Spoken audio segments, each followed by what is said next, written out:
Aló.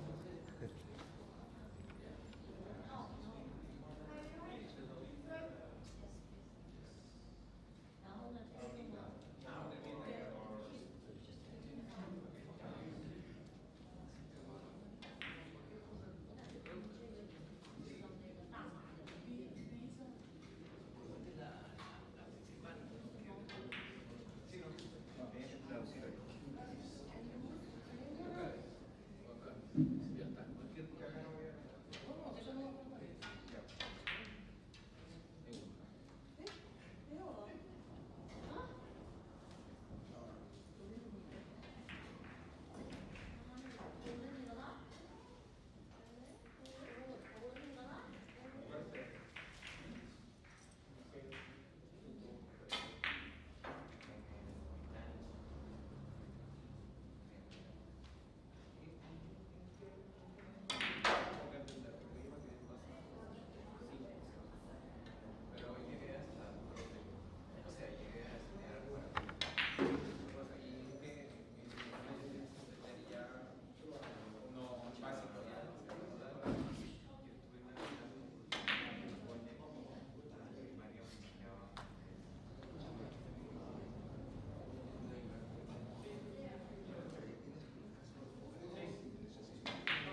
Good day, everyone, and welcome to the final and fourth day here at the 2025 WPA Pan American Open, live from Lima, Peru Club Regattas. 12 tables at this venue, one of them the Q8 Golden Leg table. That is the main TV table, and now the semi-final matches coming our way. I'm one of your commentators, Raymond Tilak from South Africa, and joining me in commentary, Lenyukta Chetty. What a day we have today, Lenyukta. Hello, Raymond. How are you? All good on my side. How are you? I'm good. I'm looking forward to today. And like suspected, a lot of the people that we had an eye on have made it through to the final four in both the men's and women's categories. So, back to your question, I'm feeling positive about the day. I think we got some really good pool coming our way over the next 8 or so hours. Yeah, some very, very interesting matches. And now on the TV table, winner of the Asian Heyball Open just a few days ago, Wendy Jans from Belgium, and she's up against Amy Beauchamp representing England here. And this is quite a performance from Amy, one of her best. She did lose to Wendy Jans 6-3 in the Asian Heyball Open, last 16 there, and yeah, was not able to make it any further, being stopped by Wendy Jans that time. Yeah, I mean, she's had a good, really, really good tournament, Amy Bojam, considering, relative to other tournaments. So, I mean, also a 6-1 victory to put her into the semifinal today, and that's telling. So, I mean, what we do know about Amy Beauchamp from England is being from England, very strong, well-known competitor in English pool. So has actually adjusted quite well to the Hayball table. I mean, making it to a semi-final at a tournament of this magnitude is no easy feat. No easy feat. Yeah, it definitely isn't. And if we look at the players she's come through, we've had most of those players on the TV table. Jacqueline Perez, 6-1. Before that, Paolo Beltran, 6-2. Catherine Salas as well. So those were good players that we had on the TV table, and Amy Beauchamp only dropping a few frames on her way to the semi-final. Well, she certainly come here meaning business, and what a good tester for her against the likes of Wendy Jans. I mean, Raymond, we've spoke about it many times, and I'm a strong believer that when you draw somebody that's maybe levels above you in a tournament, it's a blessing somewhat to see what you can do, against that player. And yes, Amy Beauchamp, a champ in her own right in English pool.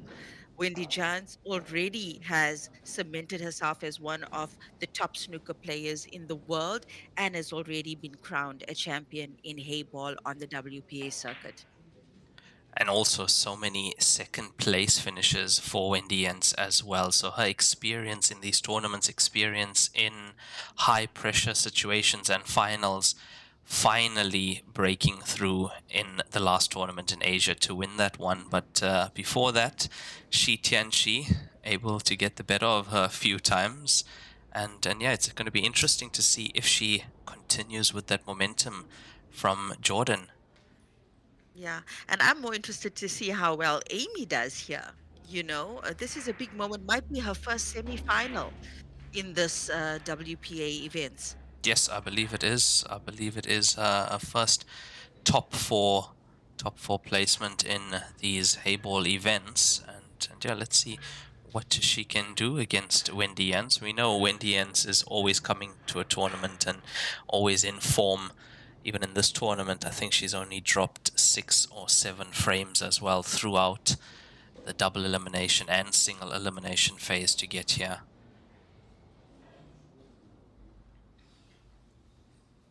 And our other semi-final match on table 5 is Warathanan Sukrathanis against April Larson. Now, April Larson coming through Katarzyna Wesolowska 6-1. That was quite a surprise from my side. Yeah, I'd say so too. I mean, both of them really good players. I wouldn't have expected a margin like that, though, in that match. Yeah, normally we aren't used to seeing score lines that far apart, especially when we do come down to the last 16, last 8.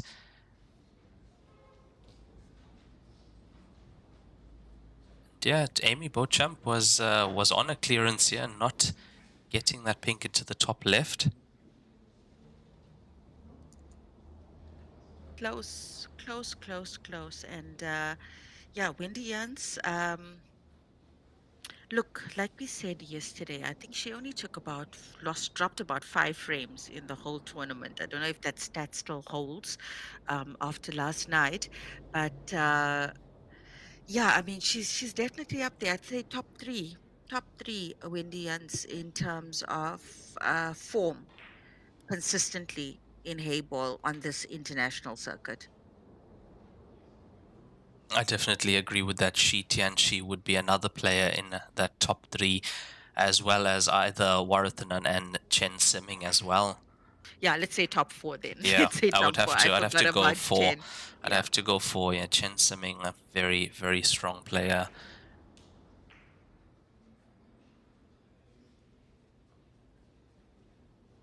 A decent shot there from Wendy. I mean, she brings that tactical punch as well to any match. She really knows how to switch between the attacking and a tactical and the B game. So no surprise from her there. Oh, almost. Yeah, I'm quite Almost. surprised. Quite surprised she didn't get that. It. I think she caught the cushion quite close to the bottom jaw of the center pocket, and that's why it kicked that far out. But now ball in hand for Wendy Jans.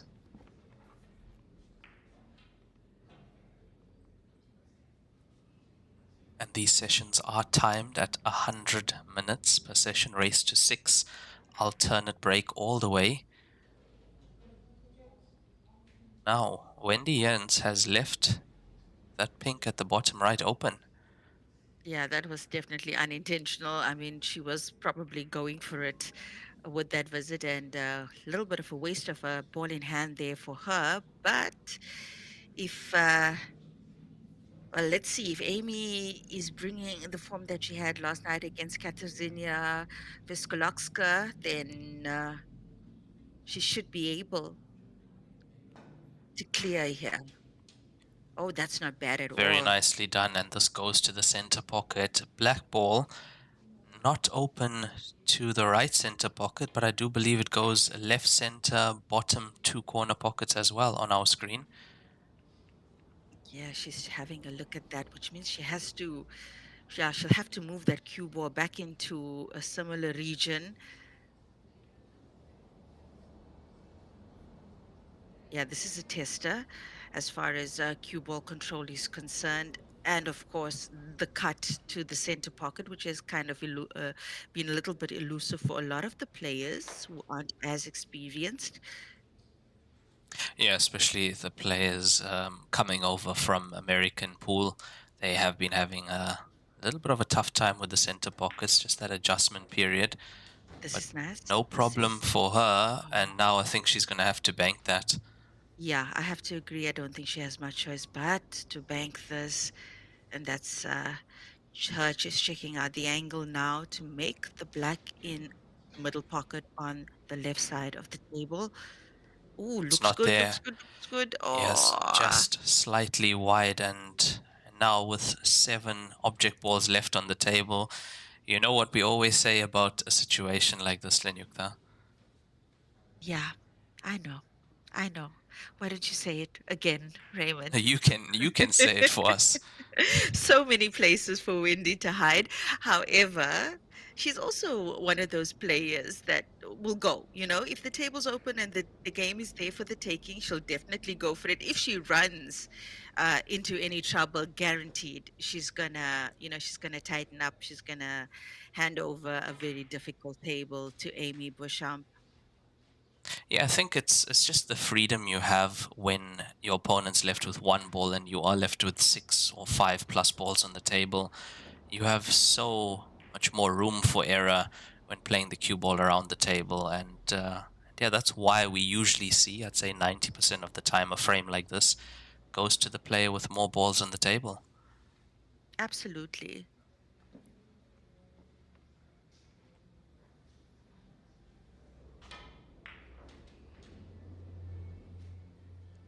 Looks like she's going to be leaving that pocket ball top left of the table on our screen as her last ball. Yeah, and just as suspected, Wendy Yance going for it because it's there. She's such a confident player. She's not going to play hide and seek if it's not absolutely necessary. Yeah, and there was no need on an open table like that. No problems at all. All the blues very open, and that was the danger with Amy Beauchamp attacking that clearance. If she didn't get that black ball in, she was always leaving this for Wendy. Yeah, but I'd still say good starter there for Amy Beauchamp. Putty on the black, but not a bad performance for her in terms of how she took her Yeah, she set. wasn't far off. She was Not not at far all. off at all to getting that first point on the board. But yeah, it was a good clearance from Amy to get that far, and good center pocket pot at all. She can be happy with that. Just a slight miscalculation on the black ball, but Wendy Ants 1-0 up in this race to 6.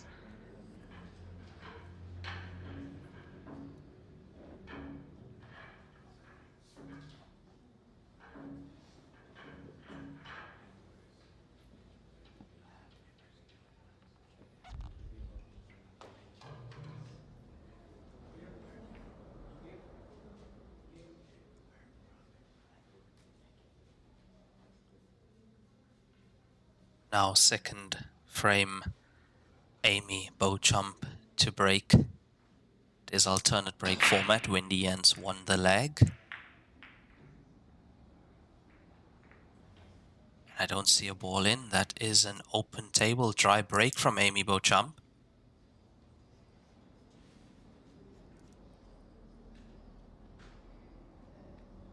She might have the blue to the corner pocket.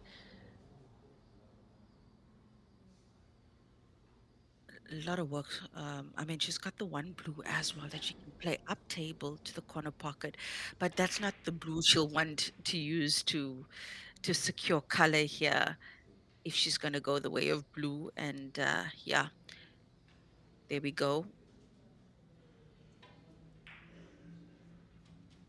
And that's blues in play for Wendy Jans. And it's not the easiest of tables. I mean, there's a bit of traffic around the left center pocket as well as the blue just above the left center pocket as well.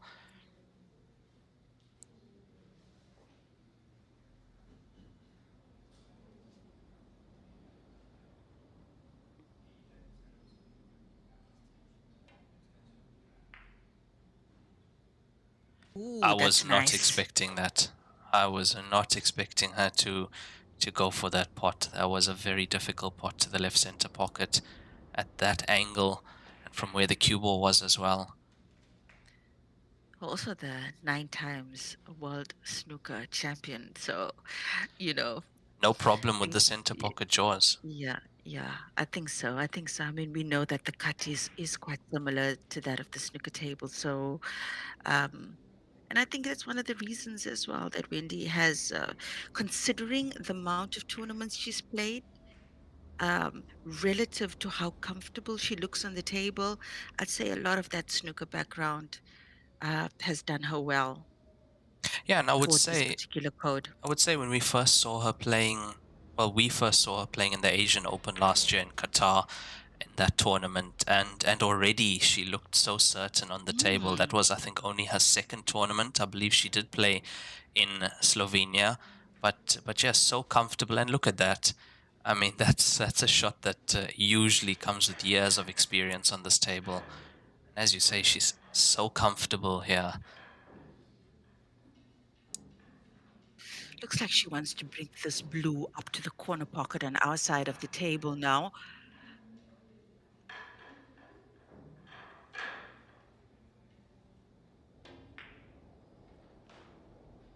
Yeah, that's what she's gone for. It was tough to see from that angle, and if that had gone in, I think she would have been away.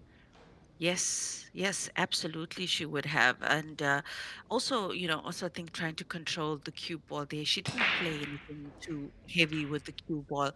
So Amy Beauchamp now first visit to the table in this frame. No, no, it was she broke actually, Amy Beauchamp. So yeah, this would be her first playing visit. Yeah, there was a dry break from her, and that brought Wendy Ends to the table, not able to clear up in one visit.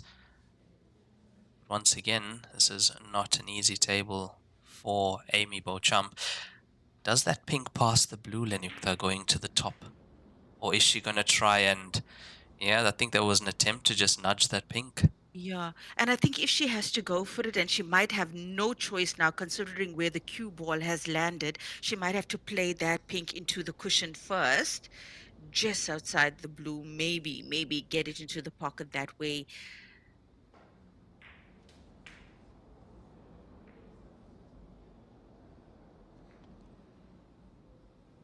Okay, that's a smarter shot, I guess. Yeah, she wouldn't have been able to cue that Yeah, very it was well, very tough. considering, It was yeah, very tough. She would have had to use the spider rest most and likely. even And that, yeah, it's a yeah, even tough, that, it's not a shot you want to be playing if there's any other option on the table. But what has she left for Wendy Jans? Wendy looking at the blue going down to the bottom left on our screen.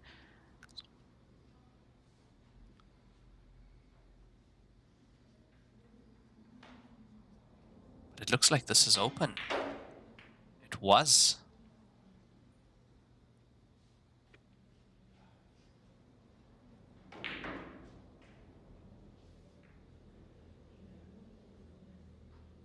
well, there's another tester of a cut to the center pocket, but looks like she's going to take on that corner first. Needs the cue ball to Mm, come around. It's not there. Does not have line of sight on her last remaining blue object ball. yeah, just a few millimeters more, and she would have had a more or less straight shot down to the corner pocket on our side. So, yeah, pity for that for Wendy Jans, and now she's forced to play indirectly to get to the blue. And I'm thinking two Two cushions, cushions, yeah. yeah, around the corner. I expect it to be coming very close. It is. That was very close Ooh, indeed, but not making contact, and that is a foul. Ball in hand for Amy Beauchamp. Now this is a good opportunity. She has more balls on the table this time. That blue not potable from everywhere.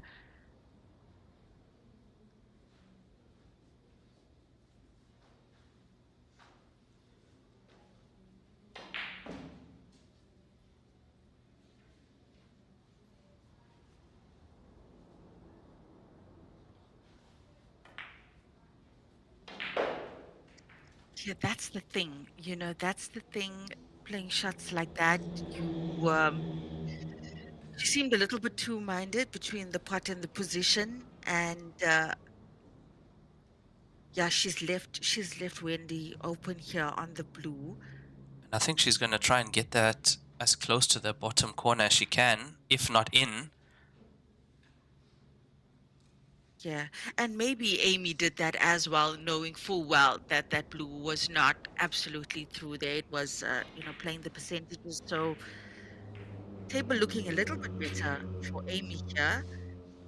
And also with the blue being behind the black ball on this side, cue ball anywhere in that line up to the balk area in that diagonal leaves Wendy and snookered. But I don't think there's Yeah, even a need for that because these are all open. Only thing she might have to do is playing the last pink. She might have to either move the blue or the black ball to have the black ball easily open. yeah, I'd say she'd probably want to get onto the right side of the pink along the cushion and then promote the black from there. But yeah, I mean, obviously there's room for things going wrong, even with shots like that. Yeah, now does she have? She's looking at. Oh, and she can do it now. Yes, But does she she have can. the angle here? I think she just might have a tough touch of an angle. to get the cue ball onto the. That's okay. That's Oh, okay. yeah, that's That's okay. okay. That's okay. I think she was Yeah, now looking she's at going got for the both blue, pockets. but yeah, she's got some options.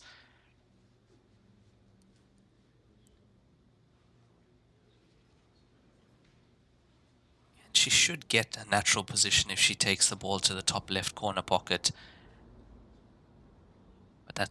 But whichever one she takes, they have to go, because look at where Wendy's blue is.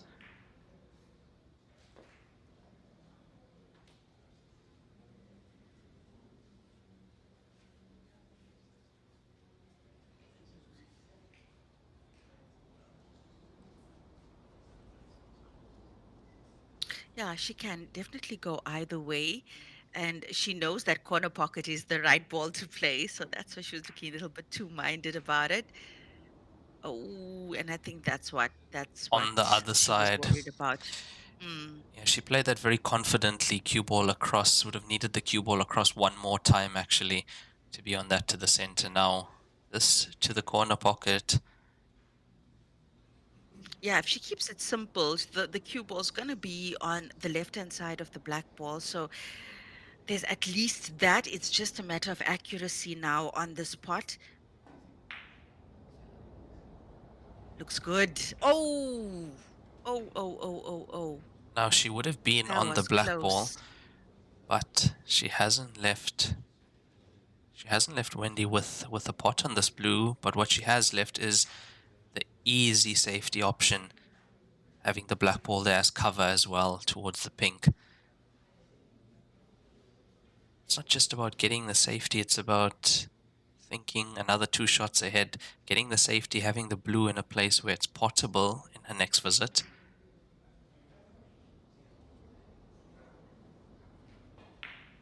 Yeah, that's I would decent. say it's okay, because anywhere Amy makes contact with the pink, she's gonna be leaving the blue ball open.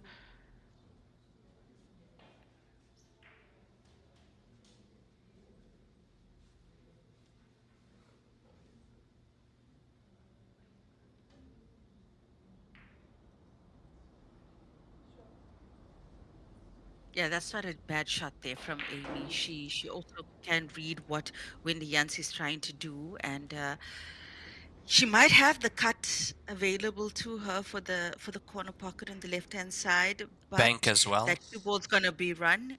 Yeah, Bank as well. Bank also keeps the cue ball safer.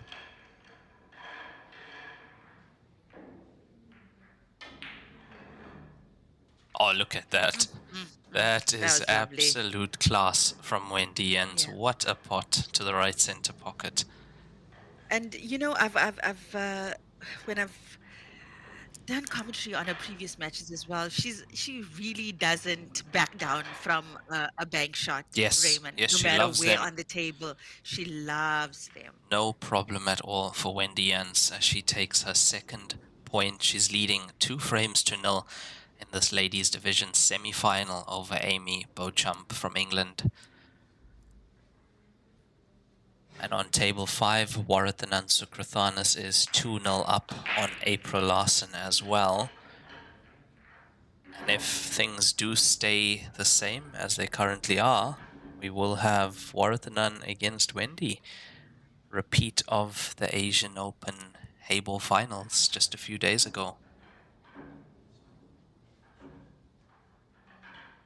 Coming up on the TV table for the next session, 12:30 p.m. at local time in Lima, Peru. That'll be Stephen Ellis up against Jordan Shepherd on TV table 12, and that is a men's semi-final at 12:30.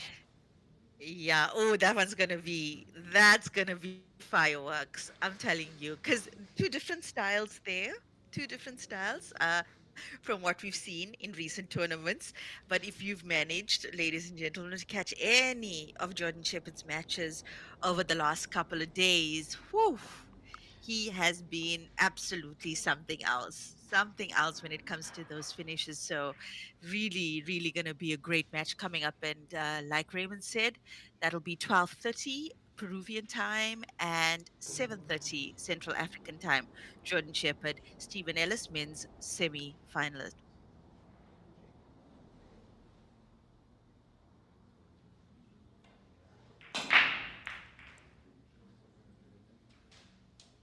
Good She's made a break. pink on Yeah. the. Mm. Good break. Cue ball almost going in though. Top left corner pocket. Pink ball in bottom right.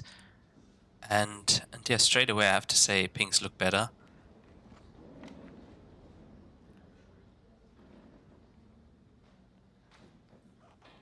Does have an option to the center pocket, top right corner pocket as well, the cutback. But it looks like she's going right center pocket to secure pinks.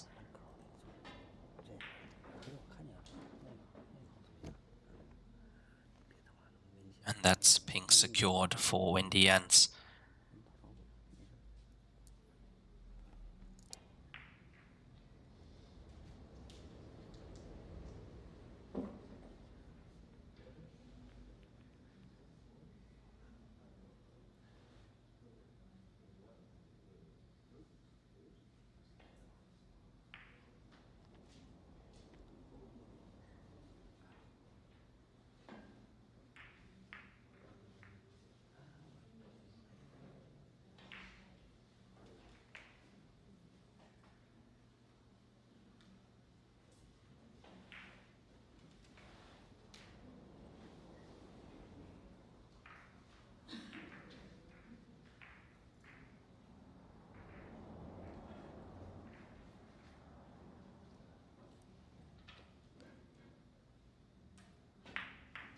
Yeah, now Wendy not able to make a one visit clearance on pinks. She's left that one bottom left.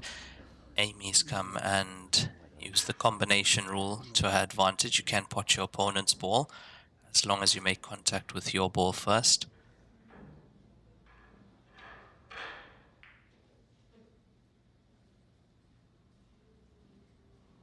Hmm. I actually half Interesting. expected Wendy to take that pink to the blue at the bottom left, but yeah, she's got it open nicely and yeah, table over to Amy, but she's got to be careful because the pinks are there.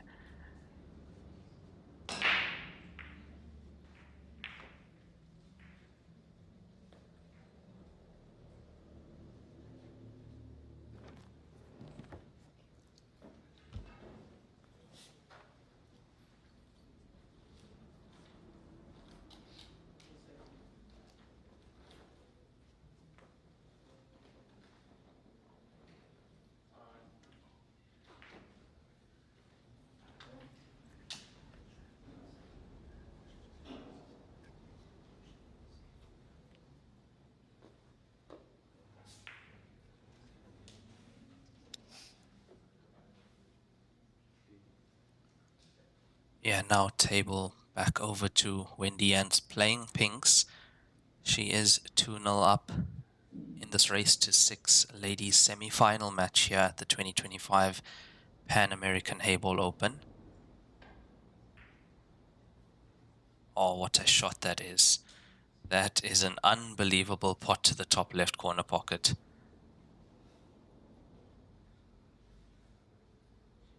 Does she have the potting angle on this pink to the center pocket here?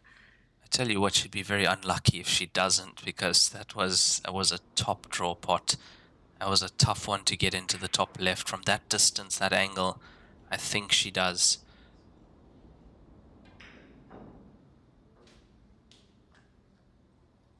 She was playing Oh, for, yeah, she was playing to hold in that gap, as she still got it. I think she looks like she might, does. she might need a touch her right hand side to come around the blue.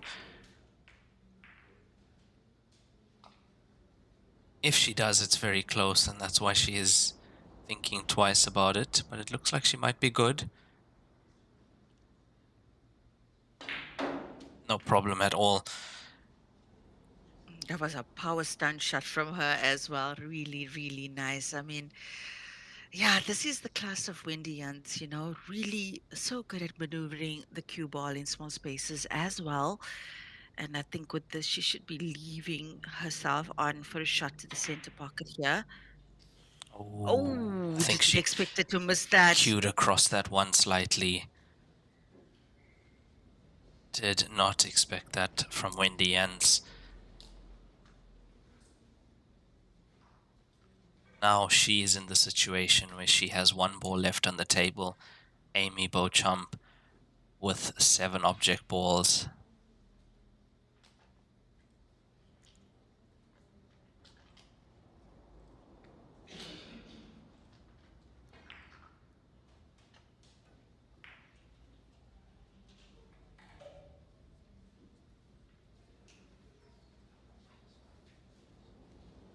Now, the way I see it, two main problems for Amy, those two blues on the left hand side of the table.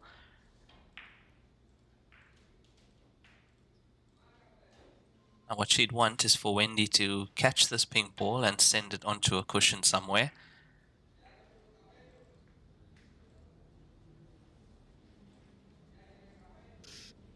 Hello, everyone. I see a lot of people have just joined the stream. I'm Lenyukta Chetty, one of your commentators, and joined by your resident and favorite commentator, Raymond Thalak. We've been keeping you company for this tournament, and this is the Pan American Heyball Open. And I think it's also a good opportunity for us to let you guys know how these work. They are continental events or opens that happen across the globe. You would have known recently there was one in Oceania, which was the Oceania Open, and that was held in Australia. We've also had the Asian Opens. There will be Asian Opens coming up. There's the North American Open coming up. This is the Pan American Open, and it's a continental event. So the event is hosted in a particular continent, and players from across the globe can come and play in this event. So the event is not closed for people from that continent. It's an open event, therefore called, for example, in this case, the Pan American Hayball Open.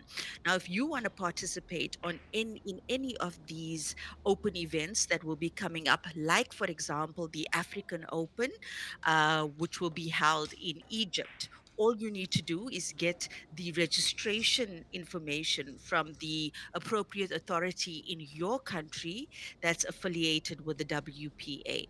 So that's the best way to do it. That's the best way to get the correct information. Once again, anybody can go and play in these events, provided you're affiliated or under the federation, under the WPA. This is a WPA sanctioned event. So also ranking points available for all the participants, as well as a very, very healthy prize fund for all of these events.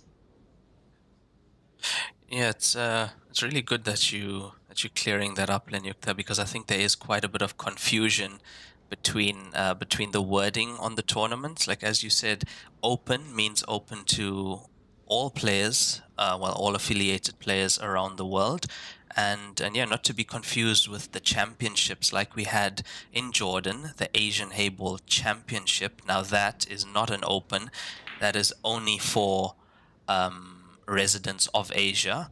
Same like we had the European Championship, which was followed by the European Open, where players from all over the world could participate. Now, sometimes we also have, because the tables are at the venue, we'll have a country having a championship as well, like Germany. Germany had a championship for German residents only, then the European Championship for residents of Europe, followed by the European Heyball Open, open to all players across the world. Yes, I mean, it's just like Raymond mentioned, it's just capitalizing. You have superior quality equipment, the Joy QA tables, the Lieber Winclot, the Hayball Unity set, perfect opportunity for countries or even host nations to have qualifiers preceding the big opens. And oftentimes we've seen that in the past. But yeah, if you see open next to a continent in the title of a tournament, that means you are more than welcome to enter. But they do start taking entries 2 to 3 months before the tournament. So best to get your entry in as soon as you see the announcement made in order to secure your spot. Then of course there's also by invite only events like the Champion of Champions, the World Championship as well, and of course the World Cup, where ranked players from either the countries or the continents will be given preference, and then of course walk down the ranking lists accordingly. Once again, for information on WPA tournaments, get that from the appropriate authority in your country.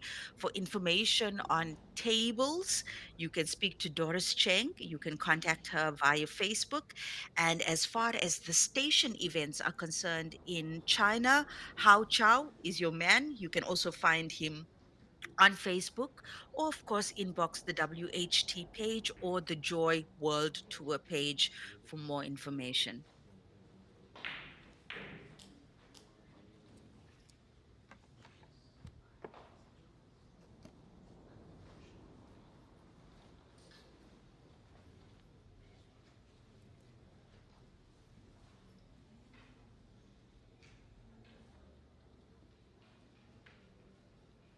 A little bit of a tactical battle here in the third frame between these two players, with Wendy Jans not able to make that pink ball earlier, and Amy Beauchamp catching up slowly in this frame. Things looking better for blue now.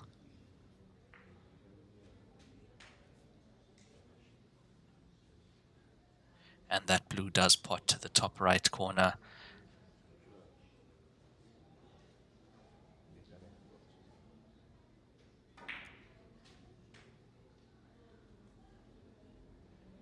I think we are going to see 2-1 here after this frame now. Very good opportunity for Amy Beauchamp to get on the scoreboard.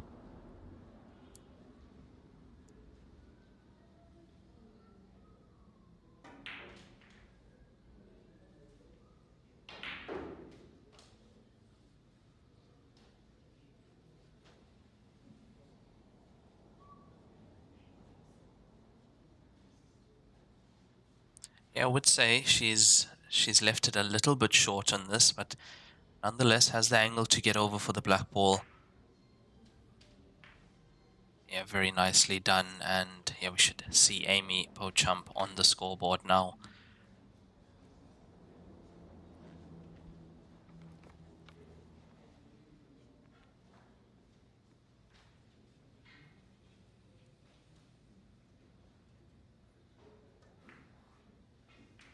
And it's there, she takes her first point. Wendy Ann still leading 2-1 in this ladies semi-final match for a place in the final later today here at the 2025 WPA Pan American Heyball Open. We've been playing for about 36 minutes. This is a timed session at 100 minutes. So just over 60 minutes left in the session.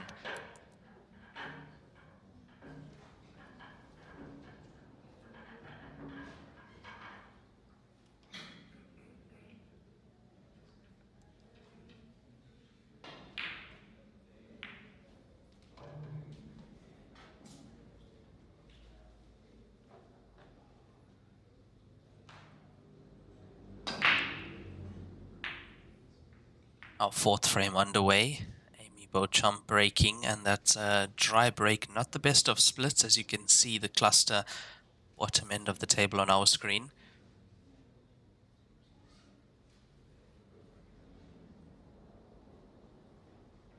And I would have to say, I was going to say Wendy might be taking pink to the center, but she's lining up the blue to the corner. Yeah, fantastic pot to secure blues right across the length of the table. Cue ball also very close to that ball cushion.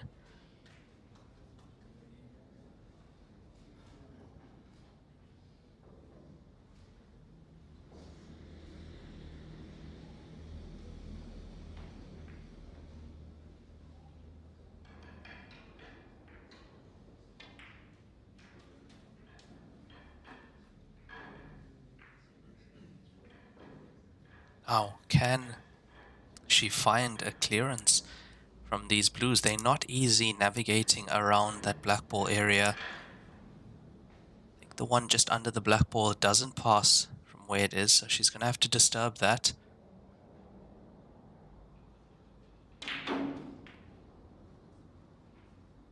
Okay, she's moved the pink out of the way.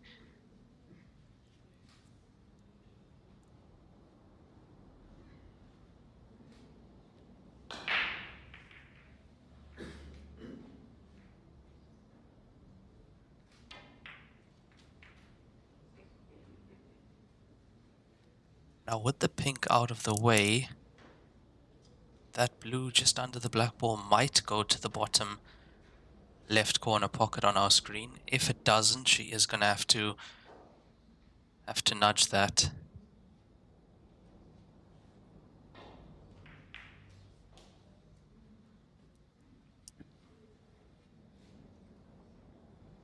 Well, just had a quick look at the results from the other table. Raymond Varathanan Sukratanis now 3-1 up, which means April Larson managed to put one on the scoreboard while we were busy here on the third frame in this match. So, yeah, things seem to be heating up there on the other side with Varathanan and April Larson in the other semifinals. Yeah, and I think we are going to see quite a fight from April Larson in that match. Although Warathanan 3-1 up, April Larson not a player to ever back down. She's played quite a lot of these continental events. She was at the Grandmasters finals in China earlier this year as well. So very comfortable on the Heyball table, and she'll definitely give Warathanan quite a run. Look at that from Wendy Mm, Jans. mm, mm. And this once again off the dry break from Amy Beauchamp. I was thinking as I watched her dispel these blues one at a time and quite neatly so. Lesser players would have found that opportunity earlier in this frame to just run into that cluster and break things up, but she didn't, hey? She actually just picked them apart one by one, still keeping everything intact. What a player. What a player. Yeah, her navigation around that black ball spot has been nothing short of excellent.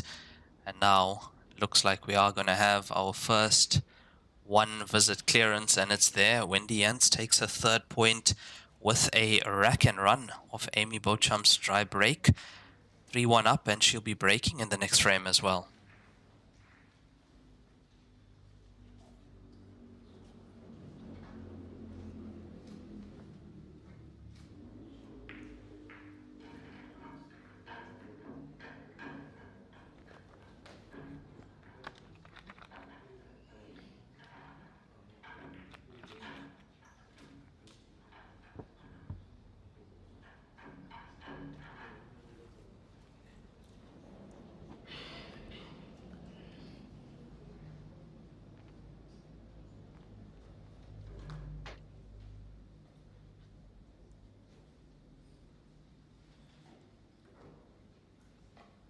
Now 3-1 up. Fifth frame to get underway. Wendy Jans breaking, race to 6. Still just under 60 minutes remaining in the session.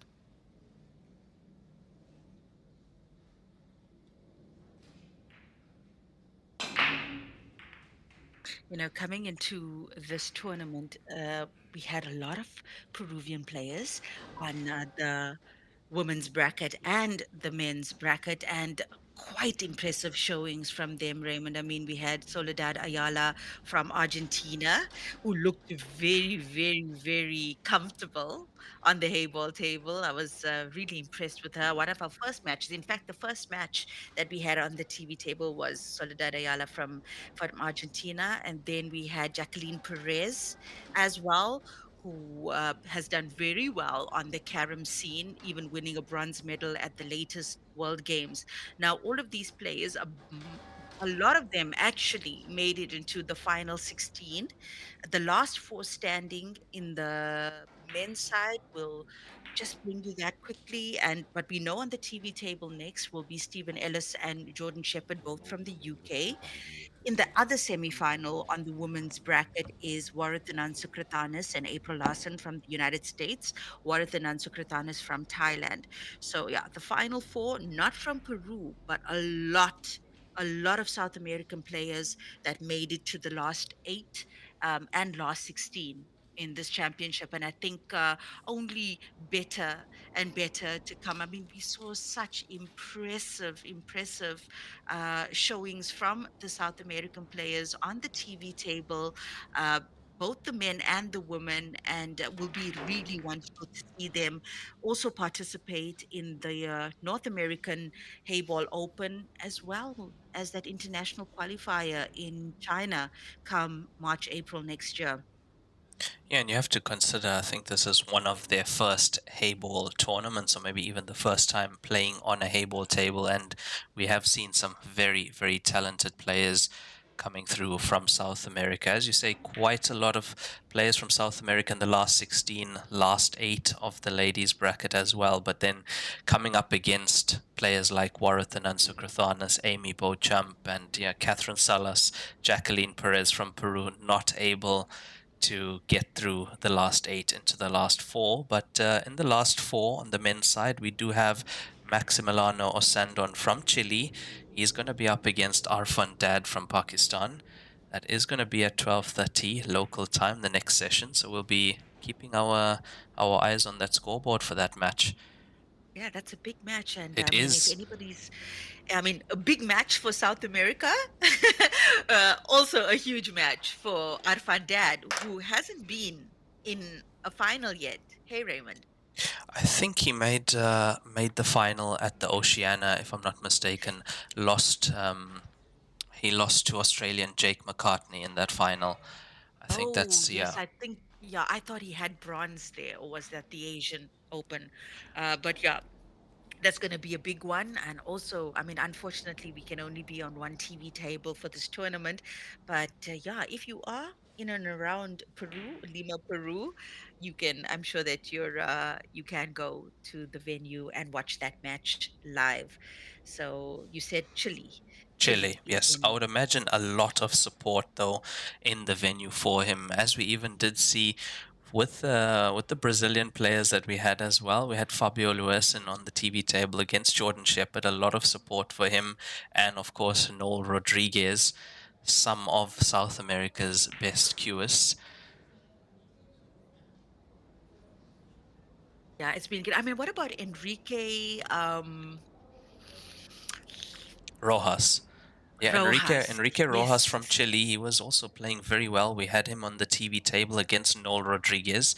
He was the player that actually took Noel Rodriguez out of the tournament, and yeah, our fun dad got past him in the last 16, but it was a very tight match. Scores were very close for all at one stage. But yeah, then our fun dad just accelerated away, winning that one 7-4 in the end. Yeah, absolutely. I mean, we cannot say it enough. It was such a good showing from South America in this match, and I mean, we've got a player from Chile in the men's semi-final. But considering that for many of these players, even though they're so well versed in American pool, it was their very first time having exposure to Hayball and to this particular equipment. So yeah, I think once again, just greater things to come from the South American players on the Heyball scene, and we really hope that they can find their way to more and more tournaments. And of course, the one coming up now in Mexico on the 22nd. It would be really nice if we saw some of these names in that tournament as well.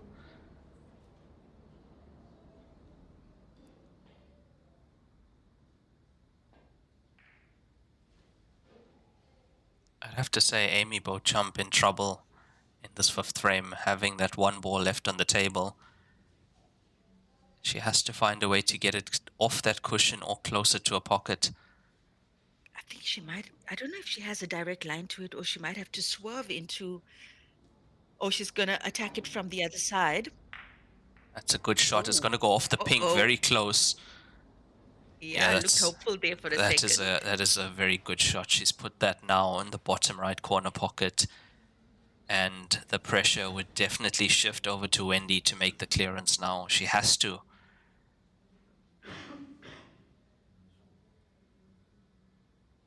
Yeah, and with the black being quite close to the final blue, even with a good snooker, if Amy manages to get out of it, the black is not going to be much of a problem. Yeah, so Wendy has to be quite careful here. She still has 7 balls on the table, and it looks like she's taking the pot on, but with an element of safety on the cue ball as well. And I think she's got the snooker.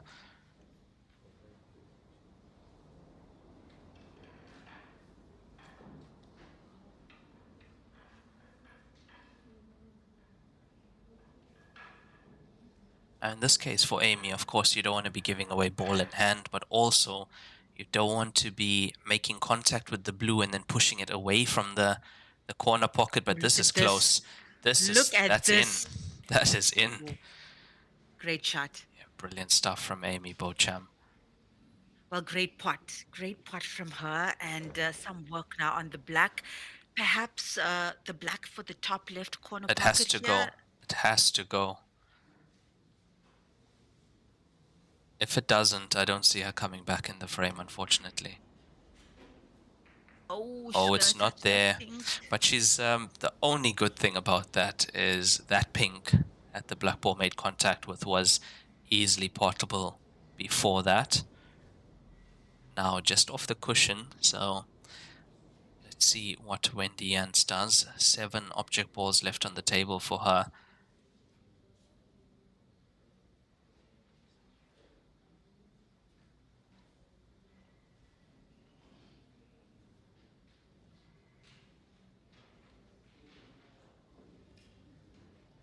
And April Larson has pulled back another frame on table 5. She's 3-2 down against Warathan and Sukrathanas, and she's fighting. She really is fighting there. It's nice to see that from April Larson. Yeah, I mean, Warathan, one of the best. You hold your own against her for any player. That's impressive, and I think can be, regardless of the outcome, that can be considered a good day at the office if you manage to hold your own against a player like that. So April Larson as well. I think Raymond, if memory serves me correct, she was at that Doha event last year. Can't remember if she was in Podsitricek for the Slovenian Open, but nice to see April also climb the ranks slowly, but definitely climbing the ranks in Yeah, Heyball. I think that was one of her first and also quite a good showing. She finished 9th at that Asian Open in Qatar 2024. After that, she also went on to play in Morocco, finished 6th out of 64 players there. So yeah, she's been around for quite a while. Very comfortable on the table, and I think this is one of her best Showings. finishes now. Yes, Mm. top 4 at the moment. She's going to be trying very hard. Well, Oh, she look at definitely that. was 3-0 down against Warathan, now 3-2.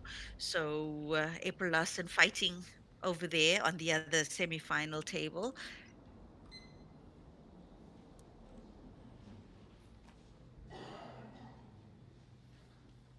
Yeah, looks like she wants to.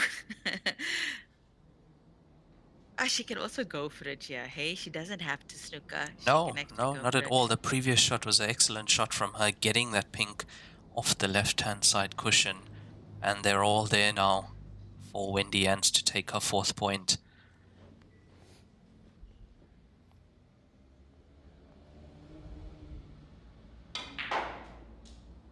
Oh, lovely. Lovely. Ooh, does she have it? Does she have it?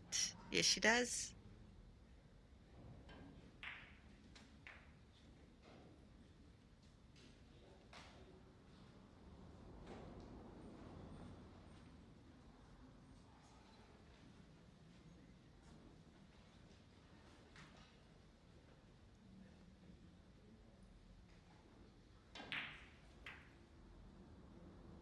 There we Yeah, go. this is Making it as brilliant. easy as possible for herself, you know?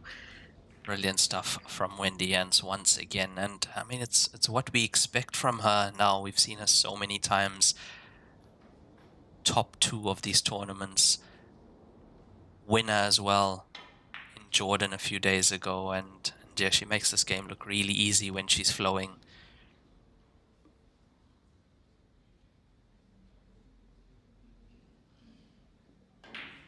And now 4-1 up in this race to 6 is Wendy Ants over Amy Beauchamp.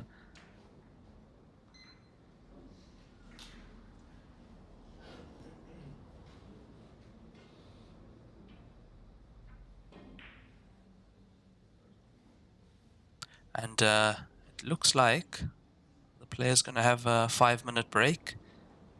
Yeah, that's It intermission does. time. And I think we've just gone over 50 minutes played in 50, just about 55 minutes played in this match.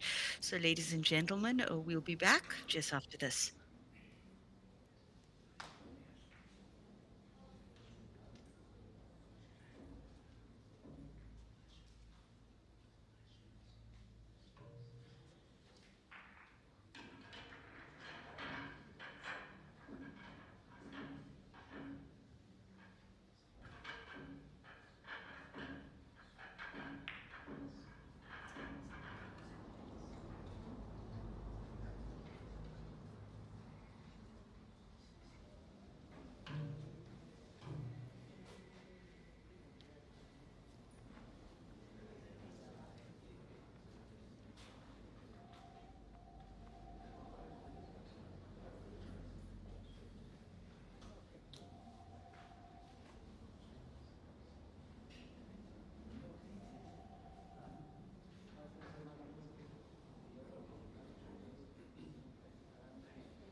And the players are back after that break. Looks like Amy Beauchamp to break in the sixth frame now. She is trailing 4 frames to 1 from Wendy Jans from Belgium in this ladies' semi-final match for a place in the final later today at the 2025 Pan American Heyball Open. Ooh, looked like a blue was going to fall there for a second, but just played pinball on this table. Wendy wants to select color now. Oh, a lot of rumbling in the jungle there, Raymond. Can you hear that? Yeah, I can. I think there's just a little bit of background noise at the venue, which I really thought that blue was going to go in. It looked like it was going for the left center, then over to the right center pocket, but leaving an open table now for Wendy Jens. And we know how dangerous Wendy can be. She has been showing that in this match already. When there's a clearance to make, quite often she's making it. Now, is that pink through to the center pocket? Oh, she's got the pink to the corner as well. Oh, is that what she's checking out now?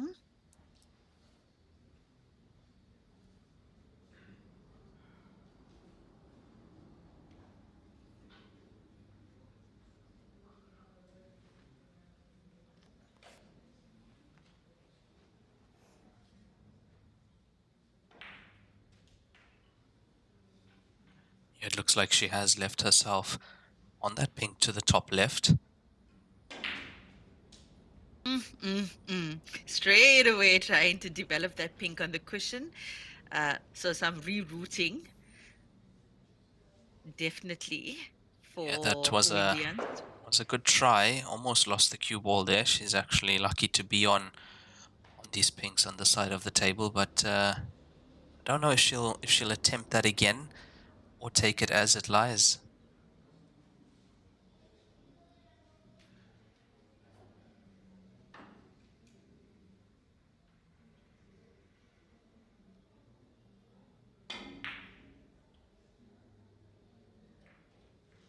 Yeah, it's not something that we usually expect from Wendy Ants. I think she was a bit Maybe a little bit distracted. frustrated. Yeah, Yeah, a little I bit think. distracted by the previous shot there, and not able to clear the pinks on that occasion. Table back over to Amy Beauchamp.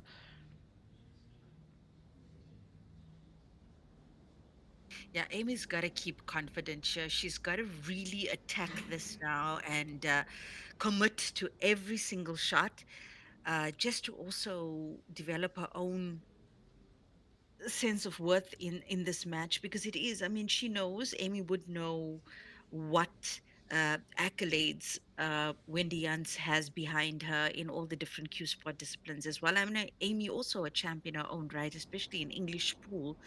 So so important for Amy to not lose hope, because there is more than enough time still left on the clock for her to do something.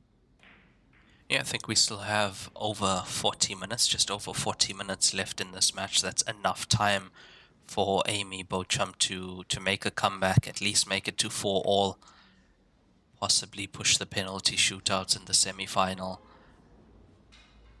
But she needs to start making the most of these opportunities and keeping the game as tight as she can as well.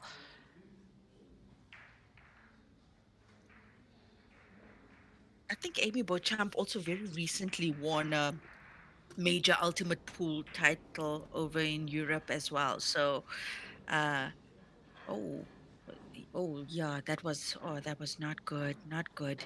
It's a really good opportunity there for her.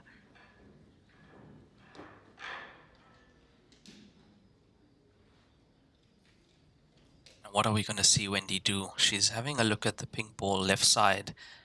Is she going to get this off the cushion? Bank to the right? Yes. And on its way there. And how much of that blue has she left? Can Amy actually play that to the corner pocket on the right side?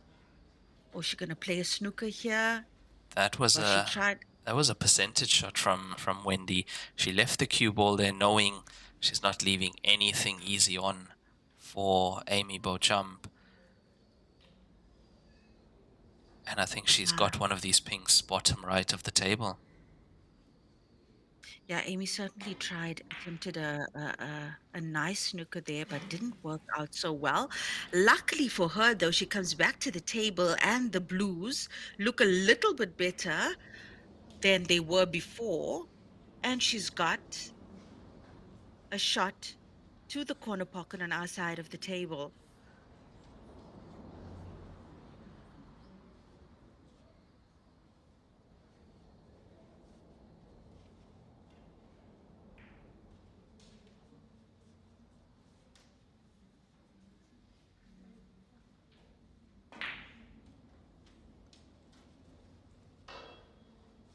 And I would say another good opportunity for Amy now. And these are the opportunities she can't afford to let slip, especially now when she needs it more than ever. 4-1 down, about 40 minutes remaining in the session.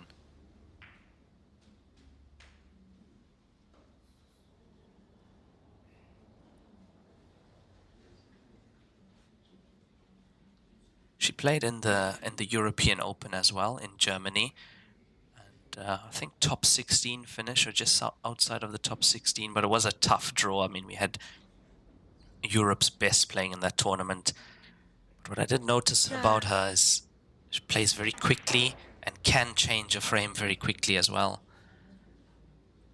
I mean, even that said, Raven, it's not just a top 16 finish, because like you said, the field is really, really strong in all of these tournaments, and most of them are 64 draw on the men's side and the women's side. So to make it to that final 16, it's something to bank and something to celebrate. And we are seeing a lot of those players now making it to the top 16 and progressing even further. So yeah, I think this is a really big one for Amy Beauchamp, I think, in terms of her own self-perception as well in the Heyball world. She's already established herself, as we know, in the English pool world.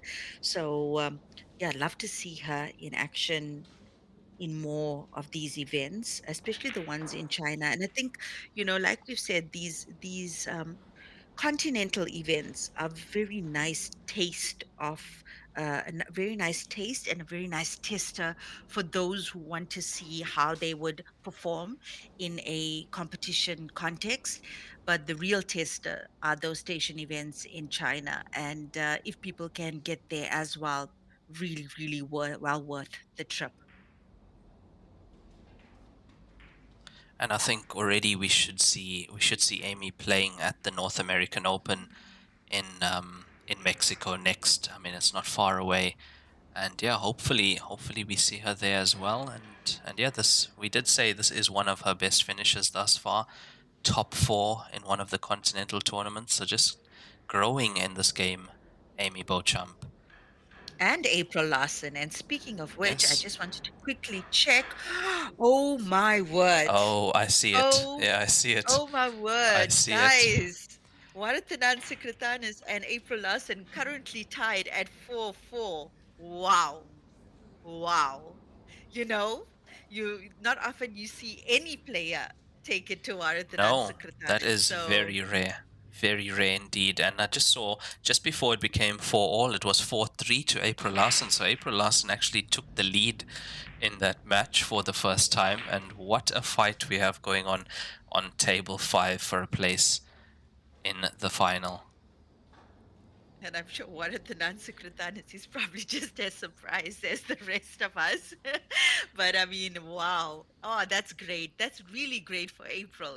I'd say, look, if we look at the last four standing, I'd say the underdogs are Amy Beauchamp and April Larson. Amy Beauchamp and April Larson kind of the same WhatsApp group. As far as this tournament is concerned, because they are those players that, like we know, end up in the last 16, sometimes last eight, but never have been in semifinals before. So, except of course with the American Open, the very first one April Larson participated in. So, yeah, I think really, Raymond, this is really a testament of what's to come in future from the rest of the world. Yeah, and I think we are gonna see new winners at these tournaments and new players in the semis and quarters as well. And really nice to see April Larson going toe to toe with Warathan Sukrathanas. We will keep our eye on that scoreline. There should be about 35 minutes left in both sessions, so still enough time for a lot to happen.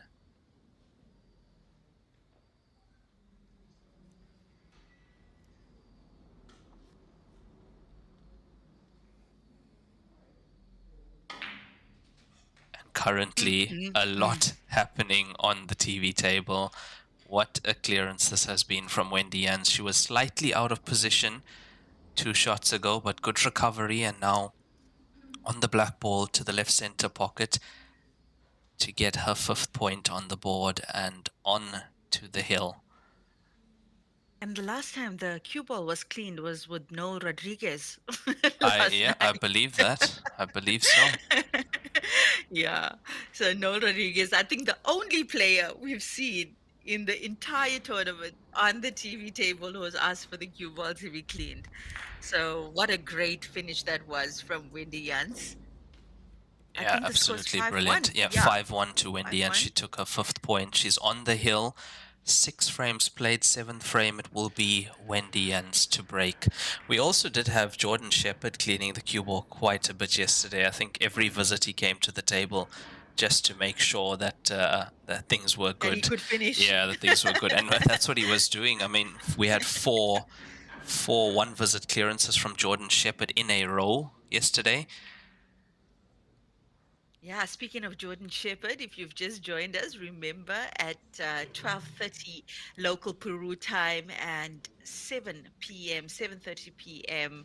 Central African time, Jordan Shepherd versus Stephen Ellis in the men's semi-final will be coming to you live on the TV table, and Raymond Thalek and I, Alenyuk Chetty, will be keeping you company for that match as well.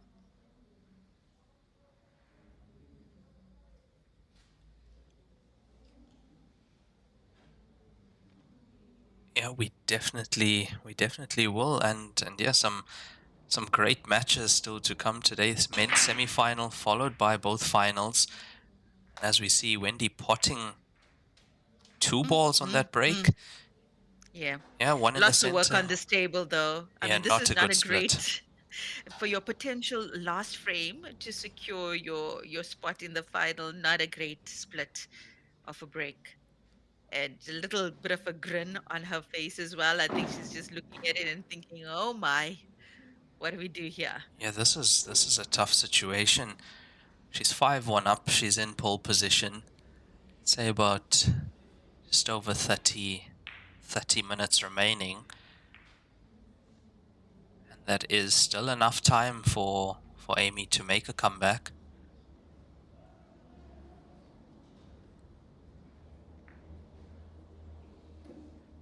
Just gonna hand the table over to Amy and see what she can do.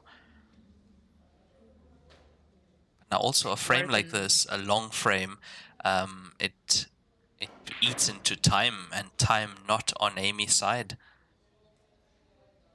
yeah, absolutely, Raymond.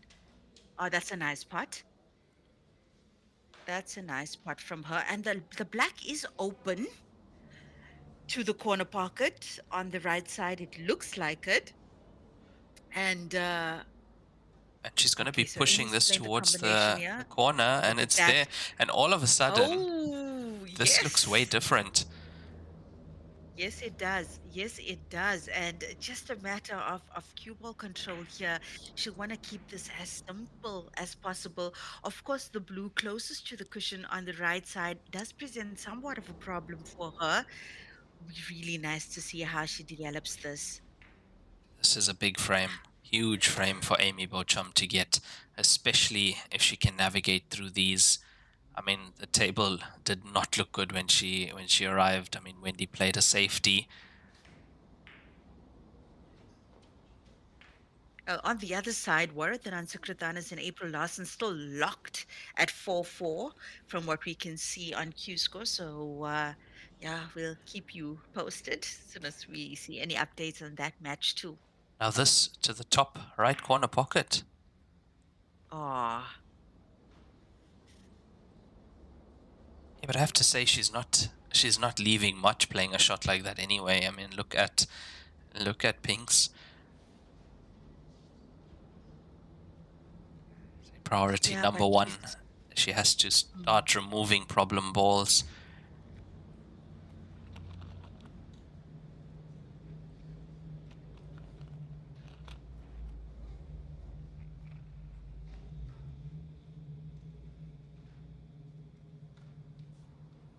Yeah, but what a comeback from April Larson. 3-0 down against Warathanan to come back, make it 4-3, now 4-all. Well, she That, tried to. yeah, no, I love that shot. I love that shot. She's tried to put the cue ball behind the bunch, okay, but she's also managed to get two balls off the cushion at once. That that's an excellent shot. Yeah, I mean, we know Wendy Jones is very, very, very clever in tight situations. And with the Amy Beauchamp's exploits in English pool as well, I presume she's also packing quite Yes, a tactical punch. yes, definitely. Her tactical play will be very good.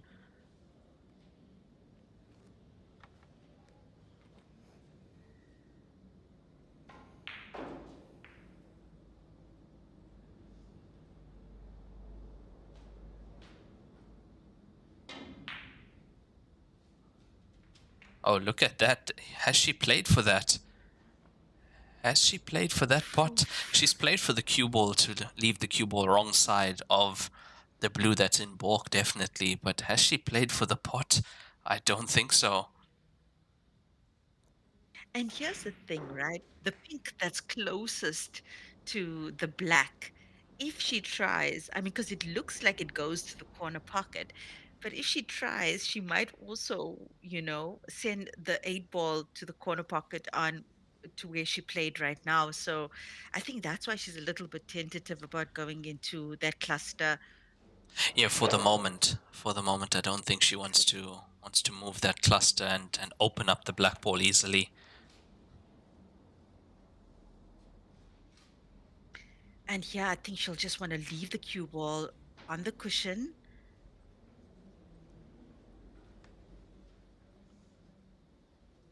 Yeah, and Amy has to try her best here. This is to stay in the tournament. A frame like this. Those blues both potable, top right, bottom left.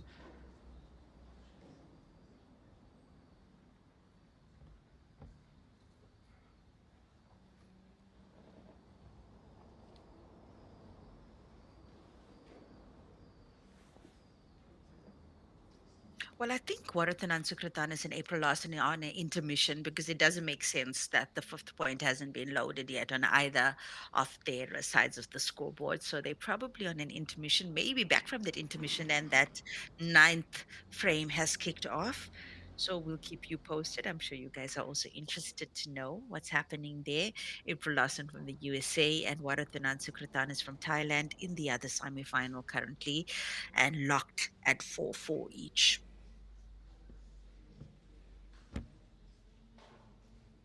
Now another tactical shot from Wendy. Hasn't left anything potable.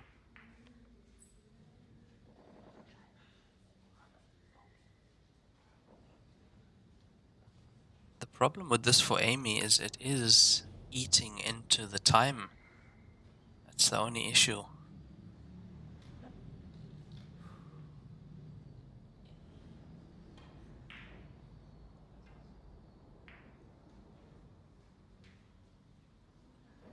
Mm. Thinking bank. Yes, does she take on the bank to the center?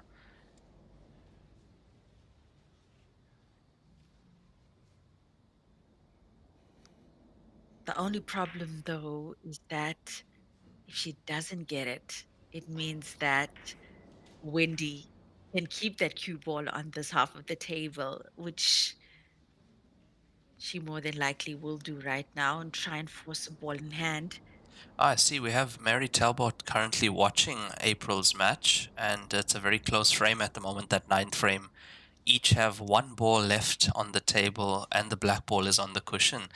So thank you for that update, Mary.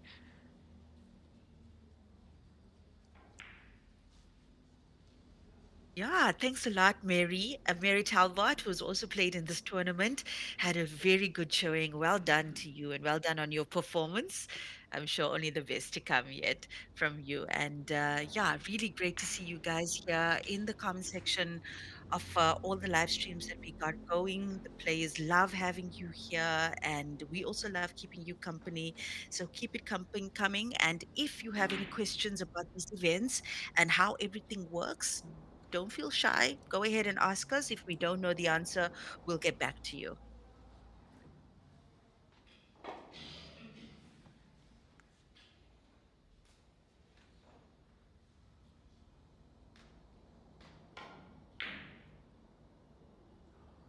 on this table, about 24 to 25 minutes left now, and that is the problem. Amy Beauchamp is running out of time, especially with the safety play. I think this frame already creeping up on 10 minutes now.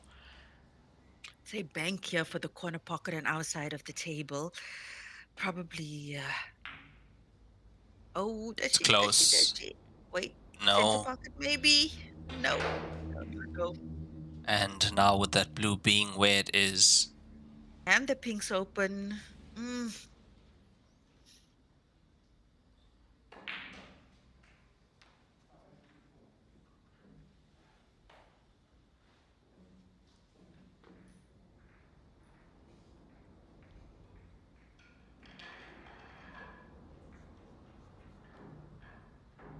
I hear balls being racked on table 5, and Warathanan Sukrathanis has taken that point. April Larson currently 5-4 down to Warathanan, and should also be about 20 to 25 minutes left on that table as well. Race to 6 of Warathanan and Wendy on the hill.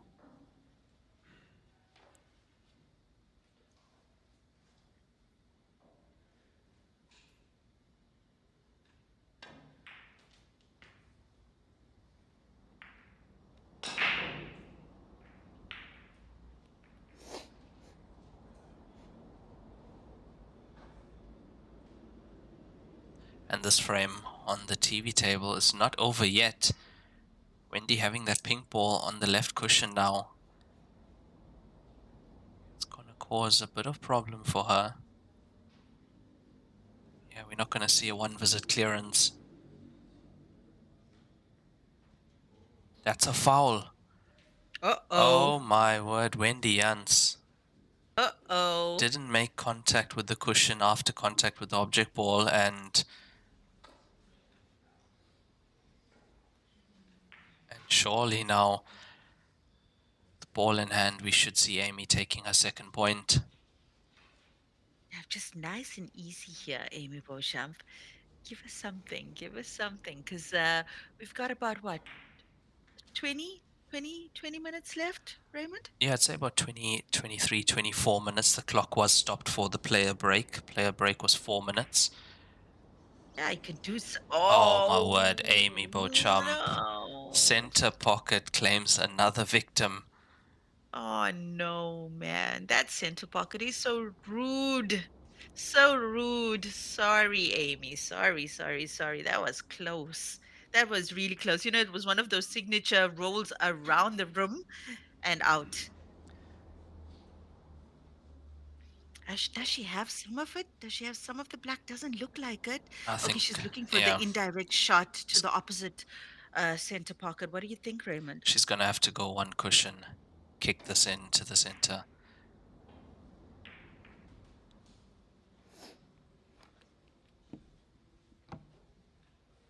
Well, And luckily for yes, her, she she's blocked. obstructed. Yes. Yeah. Well, the obvious shot that Wendy could have taken had she not been obstructed, but Wendy's gonna just tighten the noose again. I mean, time is not against No, Wendy here, not at all. but she'll want to make sure on this point because so close to securing your spot in that final. And Wendy also being an experienced player, she knows how quickly this can change if a player picks up steam. It's a good hit. Cue Almost, ball. yeah. Cue ball heading towards the top right, stays on the table, and about 20, 21 minutes remaining in the session on the TV table.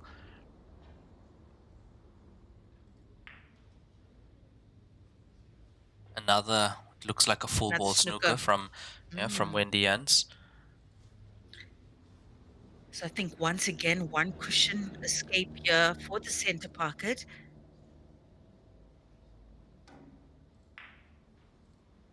Okay, well, Where's the she's cue managed to ball? catch that. And the cue ball stays on the table again. And looks like go time for Wendy Jans here. And She's let's looking a say, little bit yeah, tentative. it's where the cue ball is. That's the issue. The cue ball is in a difficult situation. cueing off the jaw. It makes this shot that much tougher. Brilliant cueing to get that right, and over to the other jaw now. Oh my word. Could have been worse. Yeah, it could have Could gone have in. been worse. It could have gone in with the way she played that.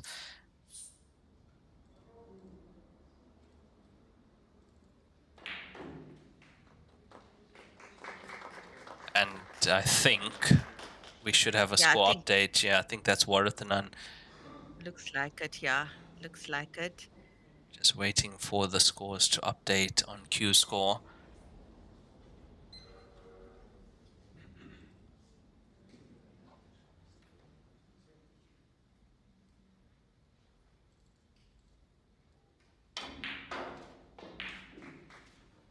Oh, what a pot that is to the center pocket from Wendy Jans. And yeah, Mary Talbot, thank you for the update. Warathanan 6-4 over April Larson. But what a fight from April Larson, coming back from Yeah. 3-1 or 3-0 down, making it 4-3, but not able to get the better Yeah, over Warathanan and Sukrathanas. must say, I mean, with all due respect to Varadhan and Sukratan, it sounds like April Larson stole the show there on that Yes, other definitely semi-final. does. Yeah. I mean, there's not many players, as you said, that go toe to toe with Warathanan and give her such a match. But yeah, we have our first finalist in the ladies' division, Warathanan Sukrathanas, and if this goes in, that rest on the table, Lenyukta. Yeah. But the black ball What's the potted rule? the yeah, it's a controversial rule, I'll tell you that. Controversial one. Yeah, we were under the impression that the rest has to actually come off the table before you take on a shot like that. If you're not actively using it for the shot in play, but hey, it's over, it's done. It's not like they can go back and say, "Hey, Wendy Yance, you shouldn't have done that." She's been declared the winner and the finalist, and that match will be coming up at 3 3 p.m. p.m. Yep, 3 p.m. local local time. time. Another final with Wendy Janssen and Warathanan Sukratanis. That's going to be fireworks, people. Believe me, that's going to be fireworks. So make sure you come back at 3 o'clock for that match. But even more importantly, well, not more importantly, even more relevant, 12:30 today, Peruvian time, and that's 7:30 p.m. Central African time. Stephen Ellis and Jordan Shepherd in that men's semi-final. I'm Linyukta Chetty. Raymond Thalak and I will be keeping you company for that match and the rest of today's showings. Over to you, Raymond. Yeah, that was an amazing match on the TV table from Wendy Yance and Amy Beauchamp. Score 6-1, but not really showing exactly how Amy played in that. She played quite well, tried to keep it tight, but Wendy Yance, what a force, and through to the final, and that final later. 3 p.m. Wendy Yance against Warathan and Sukrathanas. But next session at 12:30 local time, Stephen Ellis up against Jordan Shepherd, and we'll be back for that in just over an hour's time. Thank you guys for being tuned in with us. We'll be back later.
这一美好愿景而努力奋斗。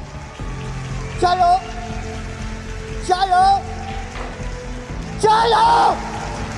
I am one person that has changed from a non-believer to a believer in terms of getting into the Olympics. And Mr. Chow has done that just with his spirit. In our first meetings, we spoke and I told him, Mr. Chow, it's great to want to be in the Olympics, but reality is it's not going to happen now, maybe not in our lifetime. There's so much to do. And when he just told me, we have to dream. We dream and we do everything we have to do.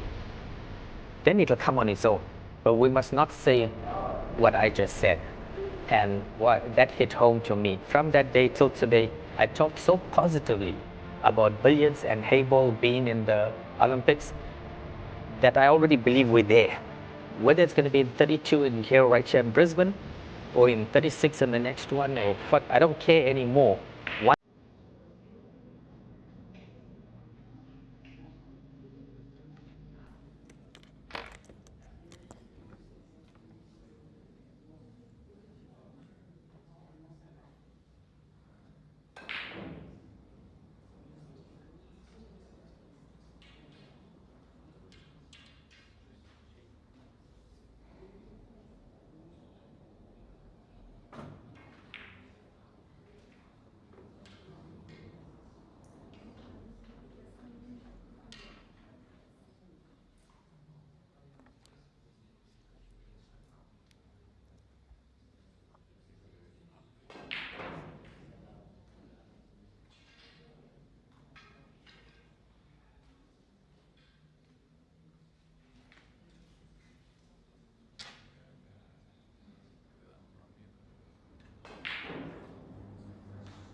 那拆补是加上住宿和餐补一块儿90块钱。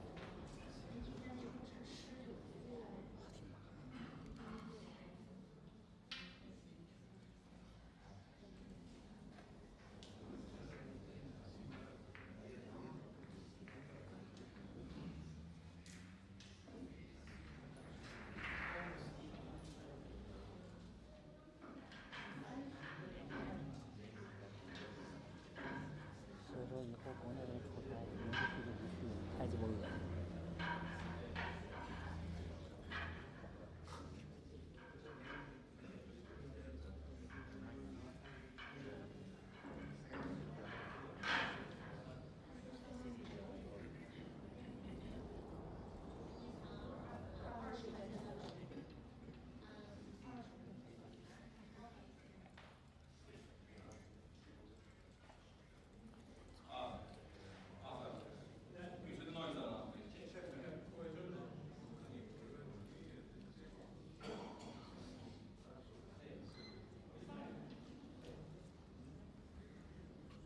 And welcome back, everyone, to the second semi-final of today, the final day here at the 2025 WPA Pan American Open live from Lima, Peru. I'm one of your commentators for the event, Raymond Tilak, and joining me in commentary, as always, Lenyukta Chetty. Lovely to have you here, Lenyukta. Ah, you say that to all the girls, Raymond. You say that to all the girls. Well, regardless of things that I said to many people, I am also very glad to be here to share the space with you as we get to admire, I guess, Stephen Ellis and Jordan Shepherd in the semi-final here at the Pan American Heyball Open. Yeah, and before this match, I was just thinking what we can expect. Now, I expect many finishes. I mean, I would say Jordan Shepherd leading this tournament on one visit clearances from what we've seen, having him on the TV table twice, and I can imagine most of his other matches would have been the same. I mean, he's averaging from what we've seen about four to five one visit clearances per match. Yeah, absolutely. Oh, I'm surprised. Yeah, I am he is so as well. surprised. Wow, just as you said it, just as you said it, and an unbelievable miss from Jordan Shepherd, considering what we've already seen from him on the TV table. Well, Stephen Ellis as well. I know we've spoken a lot about Jordan Shepherd, but Stephen Ellis has pretty much wowed us at every tournament as well over the last season.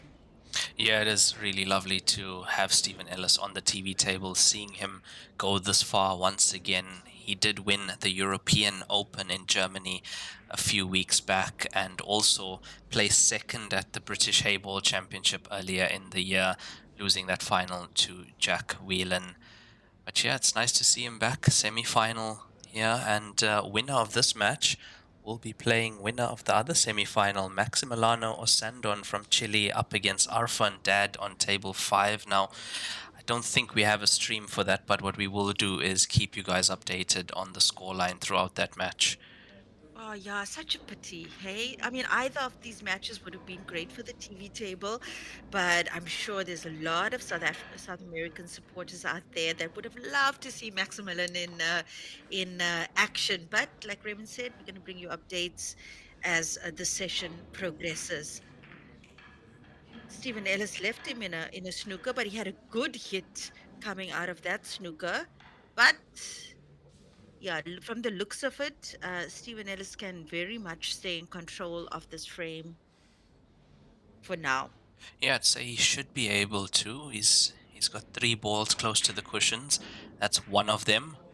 Taken care of another one at the same time, and look, he hasn't left an easy shot for Jordan Shepherd. The blue above the black ball does cut back into the top right.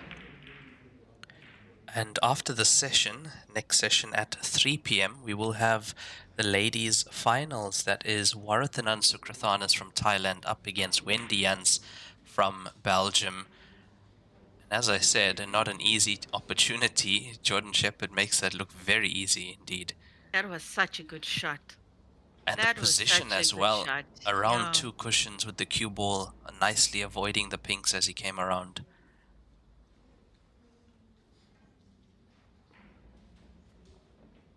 Yeah, and ladies final, repeat of the Asian Heyball Open final just a few days back. Yeah. Yeah. Wow. I'd say it's been a really good month for Wendy Yance in particular. Yeah, I would agree. I would agree after that win at that tournament. And also, I mean, not a bad showing from Warathanan. She's placed second in quite a few tournaments recently, so she is looking for another win. Of course, she is the current world champion, and I'm sure she will be trying her best to defend that come 2nd of November in Brisbane. Yeah, I think I was focusing there on Wendy Jansen's performance because I think we've come to expect Warathanan to end up in the last four, the last two, if she's in the tournament. She's kind of like that child that people have that's really good at school and you expect them to get good grades at every exam. That's kind of like what Warathanan is in the Heyball world as far as the WPA events are concerned. Yeah, absolutely, very consistently a top finisher is Warathanan. But now Wendy Jans, if she's able to get through Shi Tianxi, usually she is making it to the final, and as we saw, winning that final in Jordan at the Asian Heyball Open. Yeah, I won't be able to call it. I mean, even with Warathanan's, let's say, better track record in finals as compared to Wendy Jan's, very difficult to call a winner there. Ultimately, I'd say both of them are size to size right now. If you look at the current form.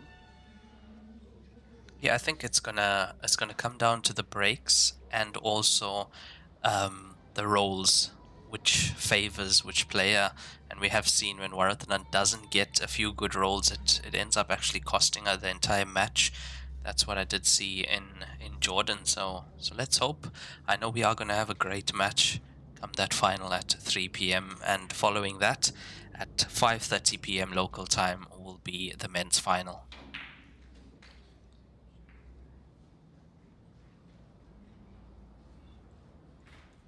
Now, do we see Stephen Ellis clearing up from here and getting that first point on the board? Yeah, he wasn't happy with that kiss he got on the pink now, but not the ideal kiss. But he does have a shot for the center pocket. Not an easy one, but straight away we see him looking at getting that cue ball behind the pinks on our side of the table.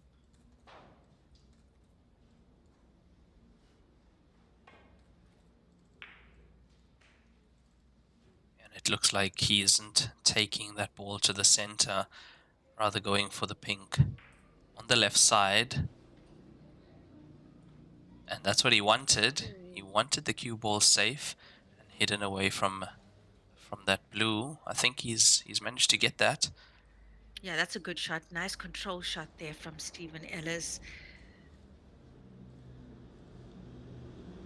And it depends. Jordan might come close to actually potting this. If he doesn't, he Might leave the center pocket for Steven, but that's a foul. Ball in hand. Ooh, and not a nice shot that. Oh, he's really done himself, what do you say, a mischief, Raymond, Yes, yes, he with has. that shot.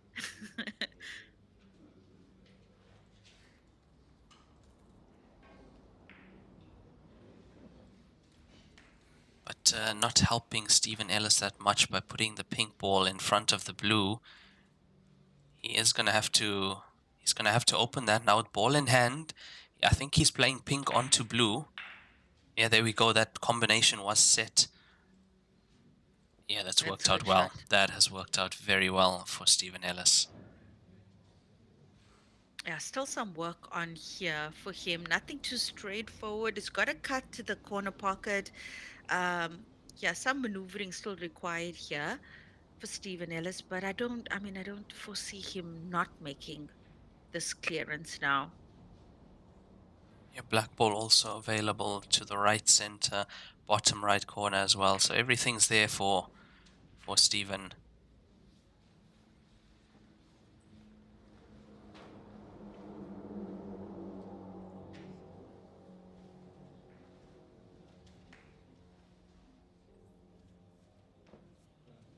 Now the angle he has on this pink, the shot usually played is stun off 2 cushions coming into the angle. The other Yeah, way that's as what I'm well. seeing. Yeah, the other way as well is check, but yeah, that is the right way. Yeah, and with this, you should be able to, well, move that cue ball to the right side of the table and maybe straight black for the corner pocket, or he could draw the cue ball to the side of the table too, just depending how confident he's feeling right now. This is the first frame. If you've just joined us, men's semifinal at the 2025 Pan American Heyball Open.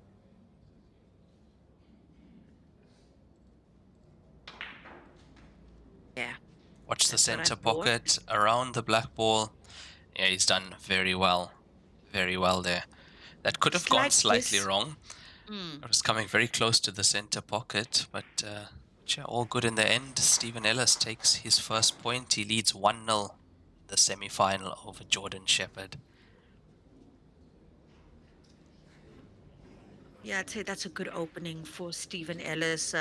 He took on a more difficult shot on his final object ball, and that worked out well for him. Got a little bit of a kiss on the black ball, and I mean, like you said, that could have gone south. He could have swam on that shot or put the black ball somewhere more uncomfortable, but he did what he wanted to do, and he's first on the scoreboard.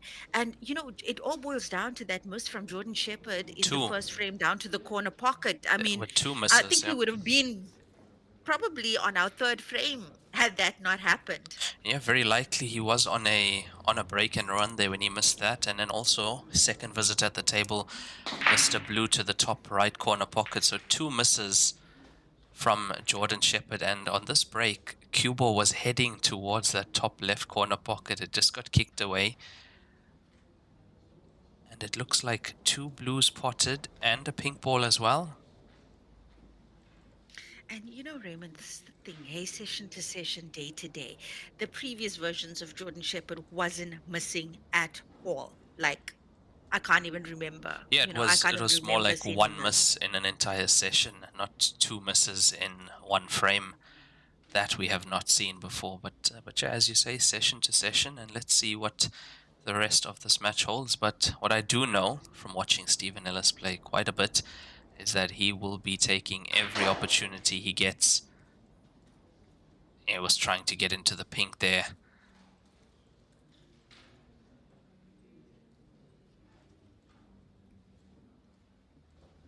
Now I don't think he'll wanna disturb those 2 pinks at the bottom left corner.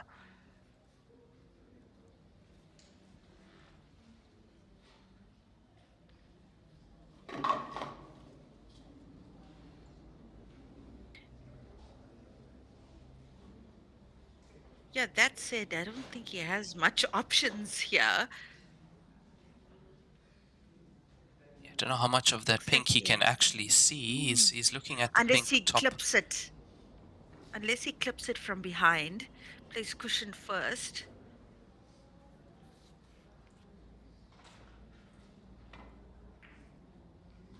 Oh, okay. It could go. That might pot. That's gone in.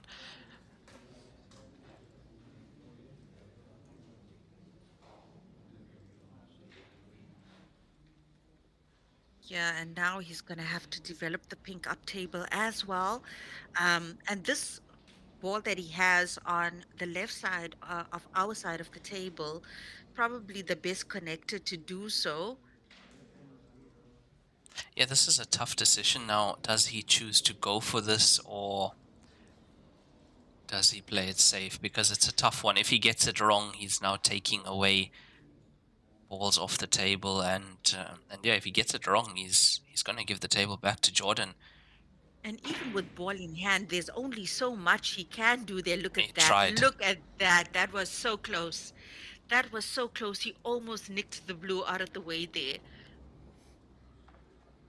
Well, now he's got a shot to at least open the pink, but Jordan Shepherd's blues are all open unless he plays the pink for the corner pocket on the side of the table where the other pink is now. Oh, okay. More conservative approach, but that's an open table for Jordan Shepherd. Yeah, he wanted to leave the cue ball behind the pink.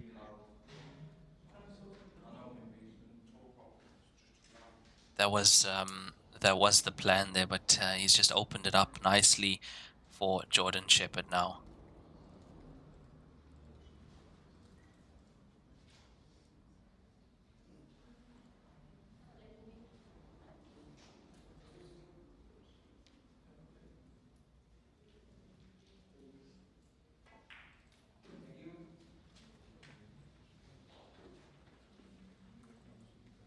Yeah, good pot, and I don't see much of a problem for him. Those two blues do go to the left center. The way they are currently, one of them might even go to the opposite right center. Just depends on the angle he has on this ball at the moment.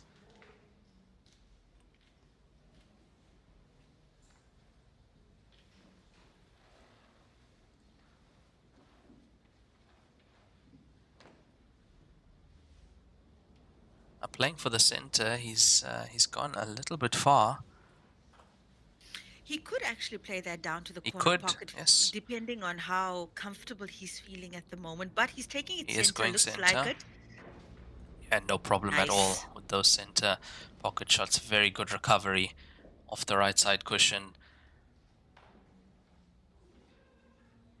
And this should be 1-all. Don't really see any more problems for Jordan Shepherd.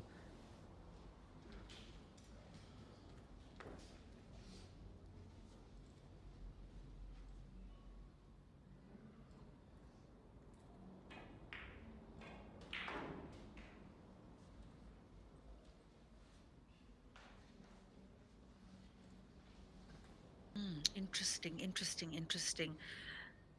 Yeah, I think this looks kind of certain now. There It we is. go. It Ooh, is. enough, enough, enough. Yes, it's enough.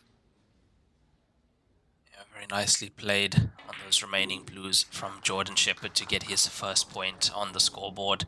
1-all in the semi-final between Stephen Ellis and Jordan Shepherd.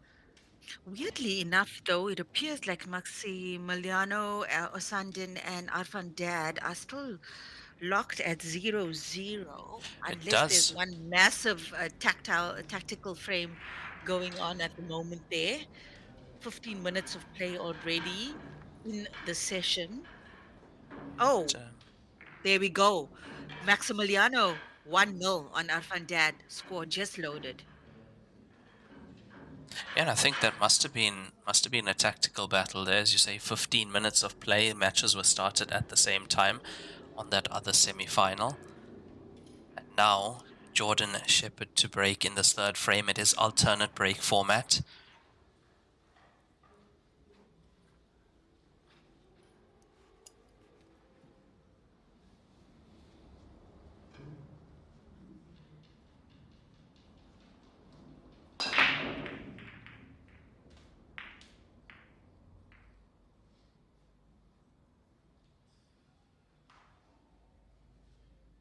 That's pink down. Yes, pink ball potted on that break, but does he have a good shot at the pinks? Now the pinks are looking good on this end of the table. Yeah, but he doesn't have a direct line except for the pink on the cushion. Yeah, that's a bad table of that break for Jordan Shepherd. Well, in terms of pink anyway, he does have the blue to play on, but of course the problem with the two blues on this side of the table. Oh, Okay. and it's not there. And now I think there might be enough gap bottom end of the table for Stephen Ellis to get to that pink. Does look like it. And even if there wasn't, Stephen Ellis could actually play a combination to drop that pink if he wanted to go for blues. Yeah, I mean, ambitious shot, but still available to him.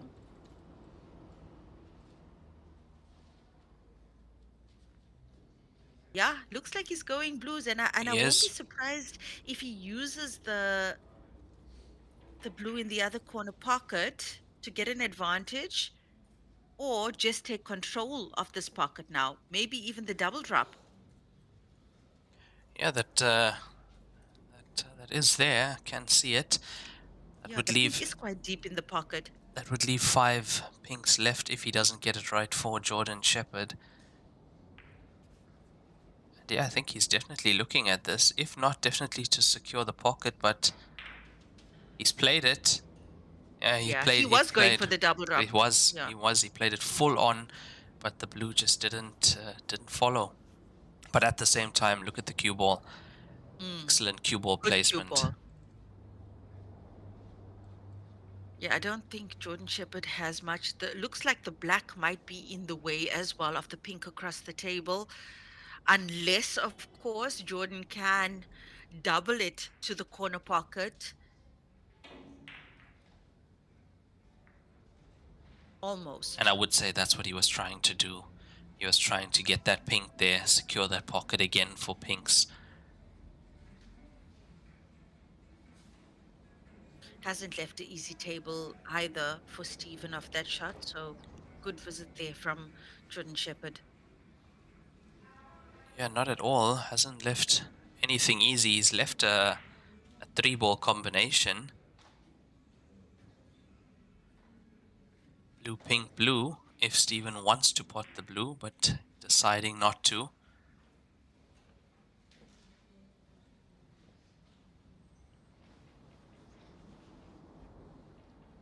I have to say, blue's a massive advantage, massive favorite in this frame at the moment. Don't think that pink goes to the center pocket, the one closest to the cue ball. Stephen also such a clever player, hey? Really managing to tie Jordan up here. Yeah, very, very easily. Very easily.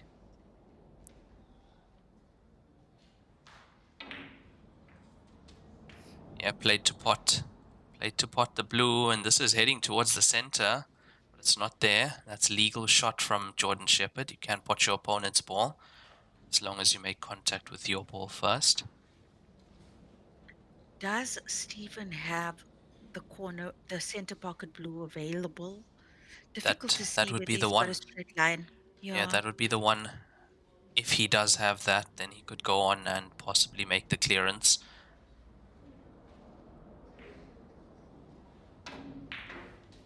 Did. Nice. Definitely had that, stunned that nicely into the left center.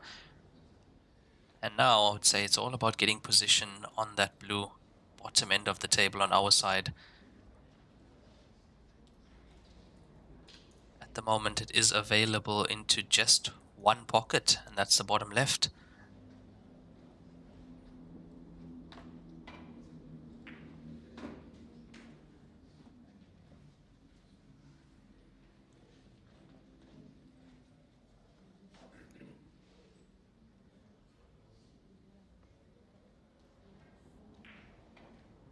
And he's going to be leaving that for his last ball.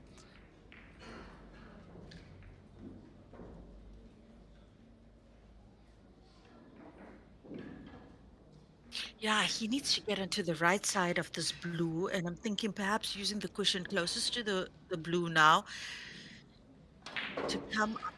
There we Yeah, there we go. go. Two cushions. Little bounce coming into the angle. It's Perfect. done well. Looks perfect.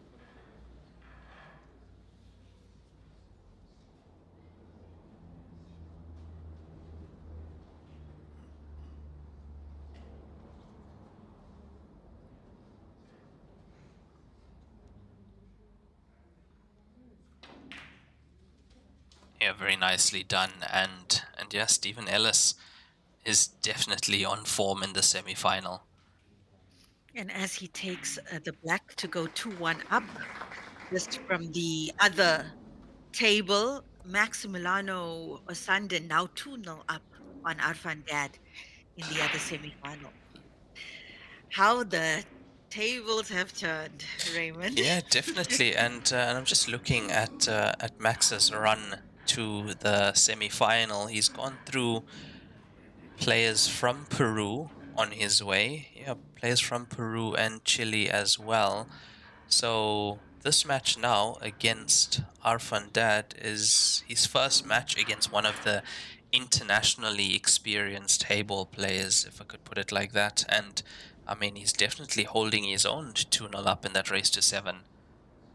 Oof. Yeah, I'm sure it's fireworks on that side, and such a pity that we don't have eyes on that match too. Also have to remember the support here for the players from South America is huge. So I can imagine there's quite a lot of support for him in that match as well, home support.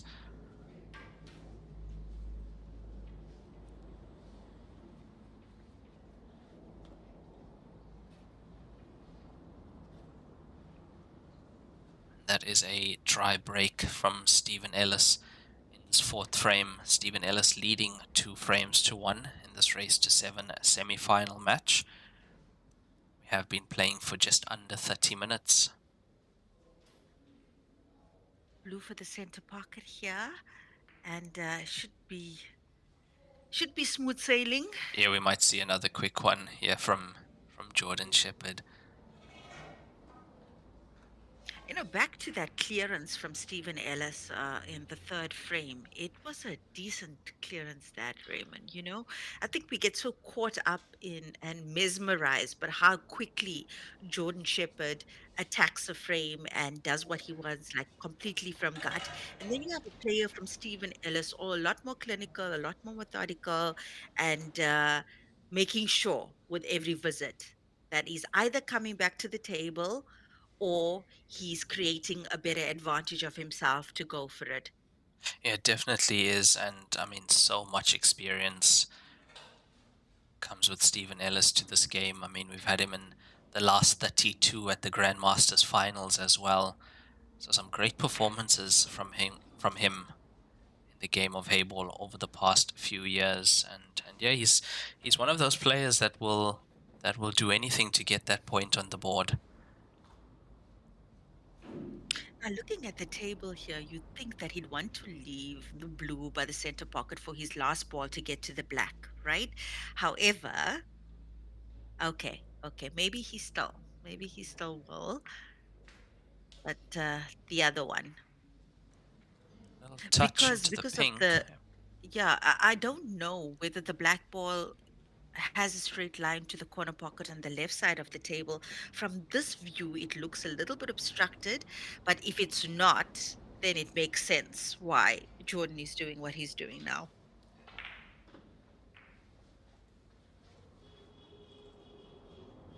Yeah, it is very difficult to see where that black ball can go to. It might actually, Oh, he was trying something there, looked like it, yeah, the black ball might but was actually quite be through soft. to the bottom left. Actually, there's a chance it passes. Yeah, I think he's Hmm. just looked at that. It might go.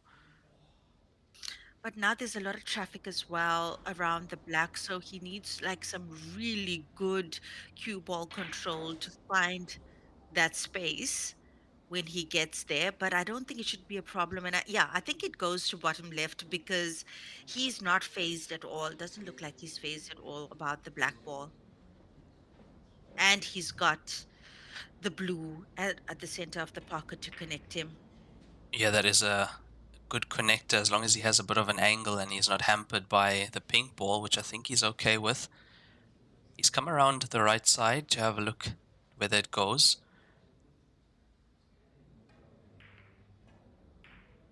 And it is through. Does go to the bottom left corner pocket on our screen. And what a clearance this has been from Jordan Shepherd. Wasn't the easiest one, but he's found a way and scores 2-all now. And that's our first one-visit clearance of the match from Yeah, Jordan it's a Shepherd. rapid run. It is off Stephen Ellis's dry break. Fifth frame coming up. It will be Jordan Shepherd to break.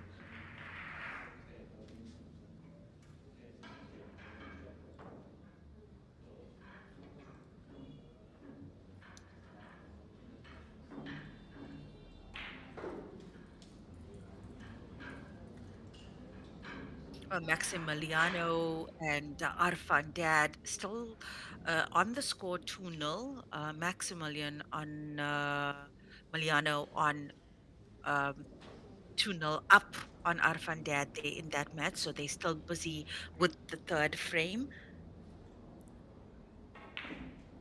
Here already on the fifth frame, Jordan Shepherd to break. 30 minutes play thus far. Made 3 balls on that break.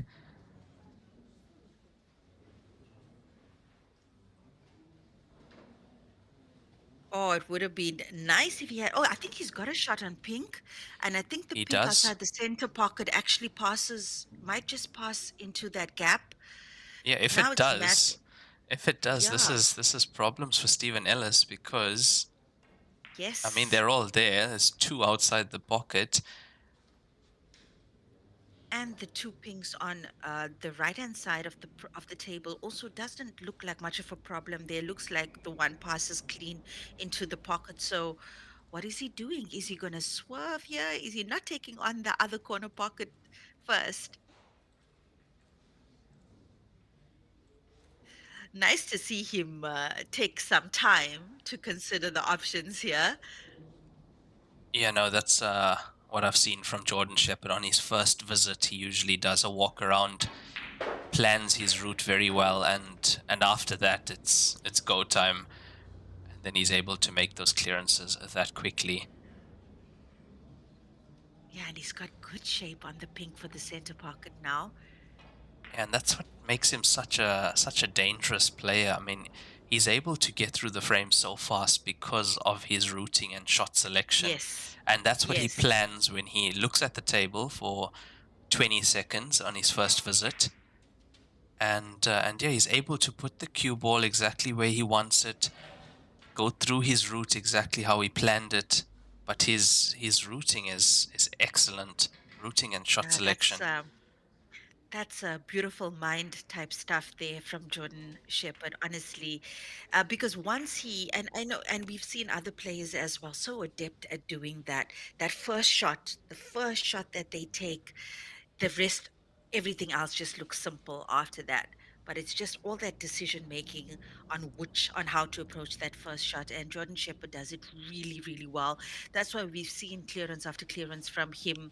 And like you said, Raymond, he might actually hold the record for clearances here, one visit clearances at this tournament. Yeah, I definitely think so. I don't think anyone has come close to the amount of clearances he's made. And this already two now in this match. 1 rack and run, 1 break and run.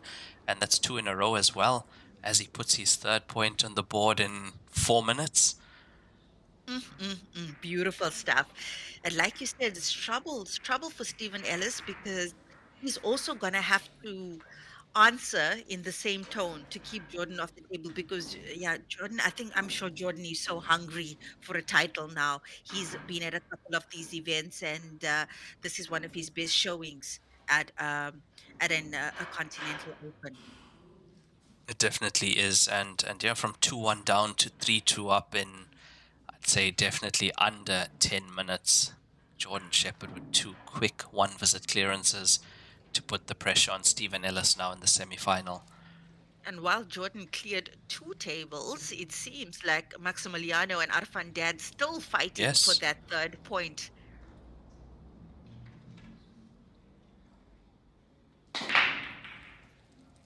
All into the center pocket, pink as well. So that looks like, I see 3 balls potted actually, if I'm not mistaken. That's a good break. That is, there's only 5 pink balls left on the table. And the pinks are open. Ooh, this is a really nice break.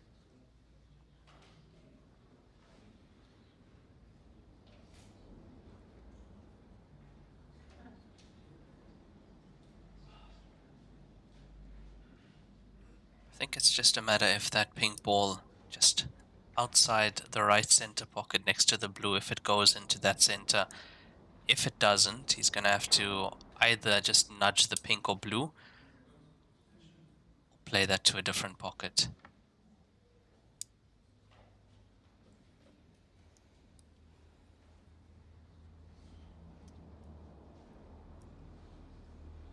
What is he worried about?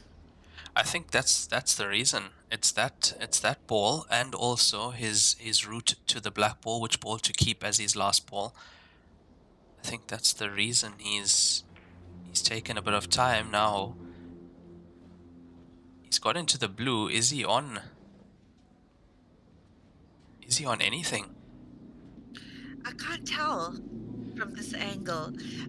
And also, I think even if you wanted to play the pink onto the corner pocket here, I think that blue might be obstructing it slightly. Yes, it is. That's jump cue in hand. He's not on the ball to the center Oh pocket. my gosh, all of the thinking and to lose the cue ball. It should be, Oh oh, my word, that's the power. The power has kept that out. oh, that's unfortunate. That is a Hey, tough break for Stephen Ellis. I mean, that was a great opportunity, and he's given the table to Jordan now. I can't believe he lost the table. I actually cannot believe it. Wow. I'm sure he can't believe it either. Benched by his own hand now, and Jordan Shepherd on blue here, and the blues are open. And it's there. Opening pot on blue is there to the center pocket, and yeah, they are open for Jordan Shepherd. He's on a streak of 2 1-visit clearances.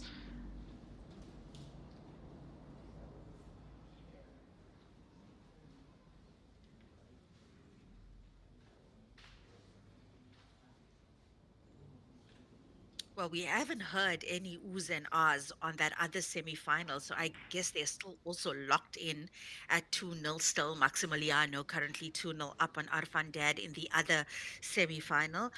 So, wow, I can imagine that the tension must be so high on that table. Yeah, that is looking like it's a very, very tough match. I mean, here we are on our 6th frame. They are on their 3rd. So it must be a lot of tactical battles going on, which we know Arfan Dad can play very well. Yes, But yes, at the absolutely. moment, Maximiliano 2-0 up on Arfan Dad.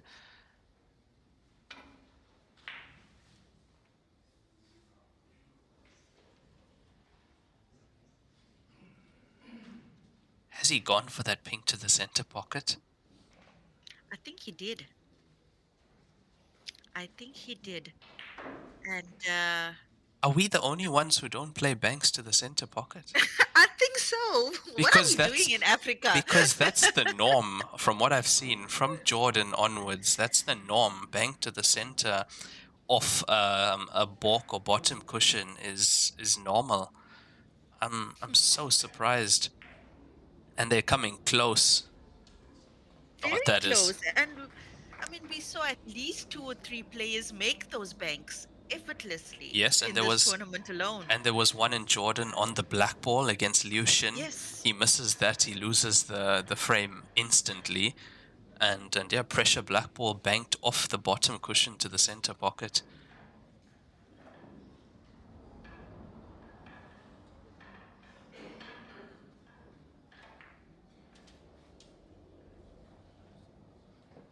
And That's good. That's a good hit there from Jordan Shepherd. Oh, Raymond, it definitely looks like he's going to widen the gap here. Yeah, that pot when he came to the table just now to open the pink and blue on the right side, that was an excellent, well-weighted cue ball. Well, and this just in, Arfan Dad has managed to put a point on the scoreboard. So score now 2-1 for Maximiliano Osanden from Chile and Arfan Dad from Pakistan. So quite a match in the other semi-final. And as we see Jordan Shepherd on perfectly on his last object ball to get good shape on the 8. Yeah, he's played this clearance. I mean, he's made it so easy, made it look so easy. And now nicely on the black ball to extend that lead, get his 4th point on the board in the semi-final. And it's there. He leads Stephen Ellis 4 frames to 2 in this race to 7 alternate break semi-final match for a spot in the last 2 final match, which will be later today at 5:30 p.m. local time. Yeah, that'll be 12:30 a.m. Central African time. So all you supporters of Heyball from Africa, you've got the time, and we'll be keeping you company for that match as well as the women's final coming up after this session. Warathanan Sukratanis and Wendy Jans are playing the women's final at 3 p.m. local time, 10 p.m. Central African time.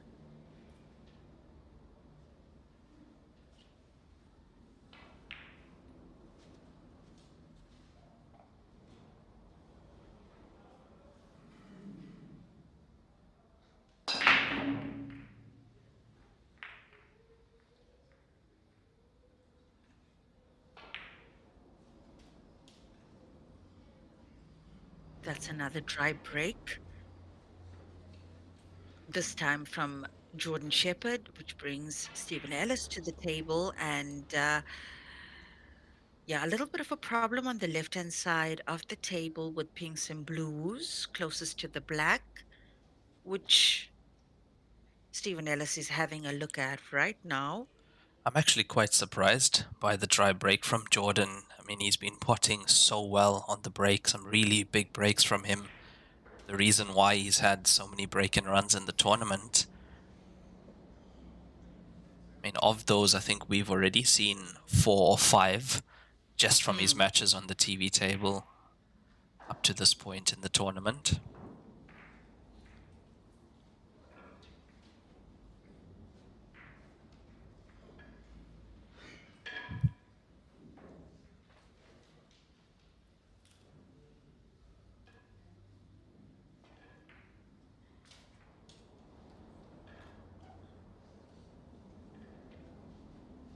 And that's pinks secured for Stephen Ellis. Now, one problem on the table, left-hand side. What did you say, Lenukta? Which is his connector to that? What's his plan? I think it would be ideally the. Oh, there we he's go. tried already. He's tried already, and I like the fact that he's tried so early. So even if That it was a did good go shot. wrong, yeah, he's managed to get the blue out of the way, but he has to go in one Look, more time. Yeah, I mean, he's definitely got options here with so many pinks around that problem situation. And certainly the pink on the pink that he's playing on now, difficult to see the angle. Yeah, no, he didn't have it just yet. And of course, the pink on the closest to the short cushion here, he can also use that to run Yeah, into. this would be the one. I think this would be the one. If it goes wrong, he should still be on the pink to the center pocket. Oh, Has he opened and closed it? Has the blue closed the door again? But I think it goes. Yeah, If he it can, goes if he yeah, gets the gap yes. between the black and the blue. I think he should be okay. And then, of course, he'd be on position for the black, probably to the center pocket of that shot. But now, also not on the right side No, no, he's of not. that. Once Oh, again, look at this. No, no, no. This is. I think he played that. I think he played for that shot. Look at the cue ball for the ball on the ball cushion, well, closest to the ball cushion. yeah, such He's a good played shot. that. If he's played that is an amazing shot to bypass everything down here. Look, and he's actually got like such a nice angle now to come into Perfect. the angle of the pink. Yeah, absolutely perfect. He's going to be coming naturally into that gap between black ball and blue. What a player, Stephen Ellis. Yeah, you gotta hand it to him. He is also truly something special. Oh Yeah, man. that's not what he wanted. Yeah. Luckily for him, he's also got height on his side, but there's still some queuing required here. Yeah, he's made this shot so much tougher than it would have been if the cue ball was Yeah. just one roll towards the left. Yeah, slightly hampered by the blue. Just needs to roll this in. Yeah, what a recovery. What a recovery from Stephen Ellis. Playing down on the cue ball is so tough, especially on nap cloth. And Stephen Ellis gets his third point on the board. Very, very nicely done. And I think that's a rack and run from him. Yes, I would believe so. I would believe so. That's another one visit clearance, and I see the players leaving the arena, so that should be a break, Lenyukta. Yes, and just before we take that break, ladies and gentlemen, Maximiliano Asando and Arfan Dad tied at 2-2 in the other semi-final. And I think they should also be probably getting a break now as well, seeing as, oh no, actually it's 50 minutes. Hey, 50 minutes of play Usually, required for yeah. that first break. Here they're taking it or at the 7 scoreline. frames. Yeah. Yeah. So we'll be back just after this.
And the players are back after that quick break at 7 frames played. Score 4-3 in favor of Jordan Shepherd.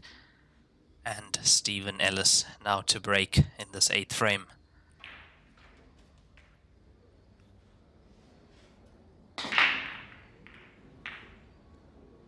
Oh, solid hit there on the first ball, but nothing fell. So that's open table for Jordan Shepherd. Yeah, another dry break we're seeing here, and that was a very quick break from these players. Just 3 minutes. They want to get on with it. The clock is stopped for the player breaks, but you're only taking 3 minutes.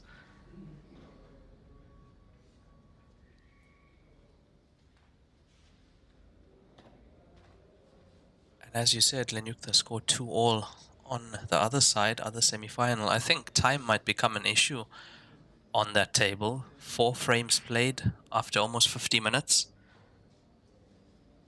Yeah, absolutely. And I think both of them really digging deep there. I mean, it's only a tactical battle that's going to be eating into so much of time, match time. So, yeah, I would actually love to see if anybody made recordings of that match and they posted on Facebook or wherever. It would be really nice to see what happened in that match with Maximiliano and Alfan Dad. Yeah, what I can imagine is it's a lot of back and forth tactical play in that match, and we haven't had Maximiliano on the TV table. But, it would be interesting to see him in play, and as you said, if we might be lucky enough to see some recordings of that match, that blue almost going into the bottom left corner pocket here.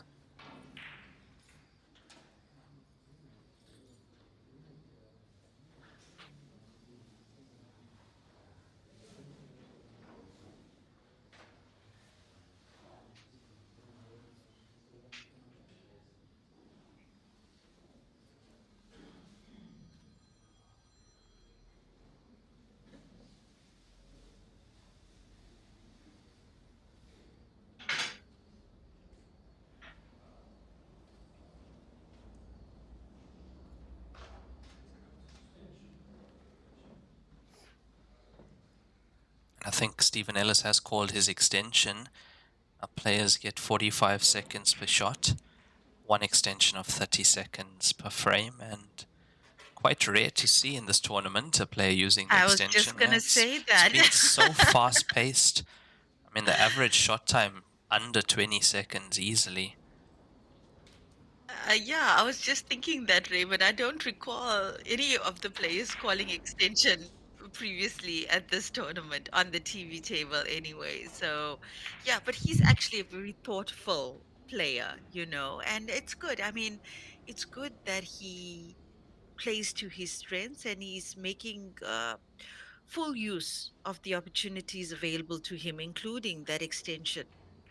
Yeah, and I would say especially on your first shot, on your visit to the table or first visit to the table, you need to have a good look at the table, and I think that's why the extension is there as well. He's played the combination. He's pot Jordan's blue, and at the same time got the cue ball up into the balk area. And I think he snookered Yes, him that's a good shot all from round. Stephen. Yeah, I was actually thinking, how does he gain the advantage in this frame? But just like that, excellent shot from him.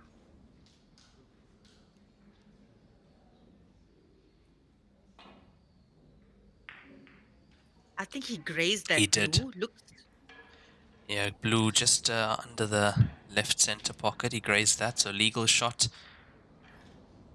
from Jordan there.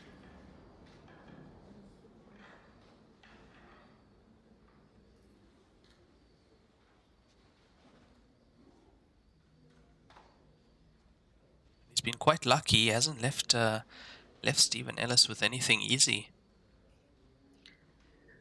no, he hasn't. No, he hasn't. And I don't know if Steven has a shot.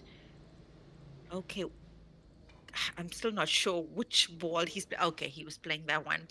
So Stephen Ellis, Trying to put some distance on the table and get that cue ball close to the balk cushion. I have to say there's at least 2 pots available that I can see for Jordan.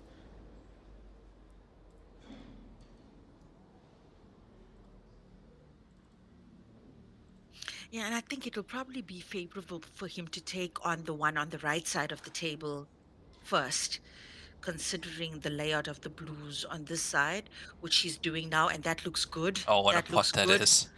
Lovely. What a pot that is at that pace from where the cue ball was. Now, does he have the angle on that center pocket to come off the cushion into the two blues or close to the two blues on this side of the table? I think he might be able to. Yes, he does. He Yes, he does, does. yeah, and I would say the bottom one definitely goes. The top one might go as well. It's difficult to see from this angle that we have. Yeah, and he can just obviously also pull the cue ball like we see him doing here. Oh, Oh, I that is did not expect wow. that. That could go, and that might be Oh my costly. gosh. That might be costly. Yeah.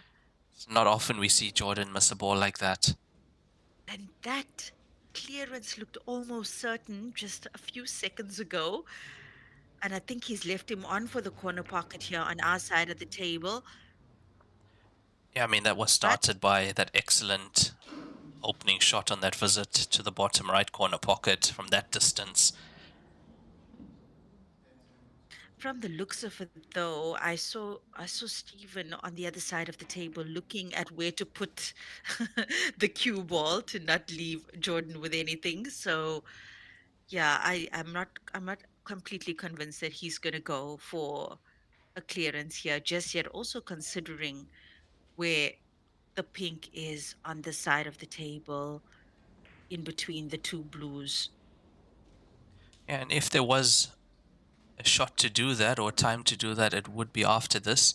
If he puts Yeah. the cue ball behind the pink that he's going towards now, that would be a Yeah, full there we ball go. snooker.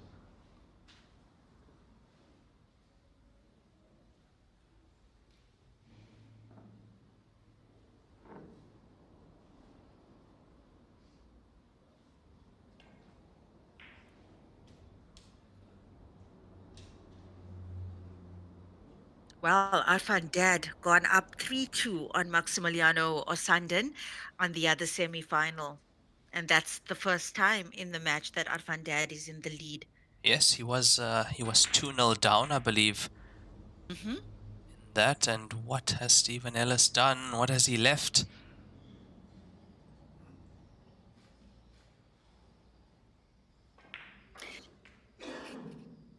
Really thought he'd go for the snooker there, hey? Yeah, he was also contemplating that. I could see he was in a perfect position to do that, but I think the only problem with a shot like that is if you're just rolling up behind the pink, especially where the cue ball was, you're actually pushing the pink into a worse position. And yeah, he favored attacking.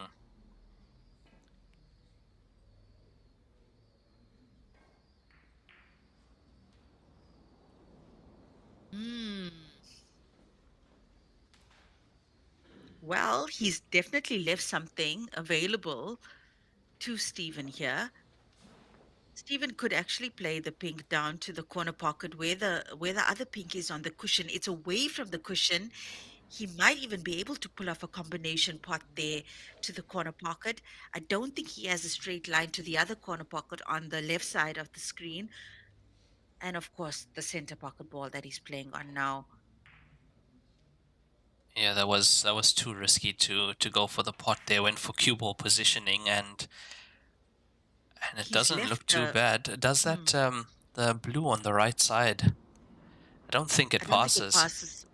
Doesn't look like it from our perspective, but he does have a direct line to the blue on the cushion, which he could potentially use for a containing safety. But the cue ball has to be better. He can't leave the one up table and the center pocket Mm. available now. The center pocket pink does look better.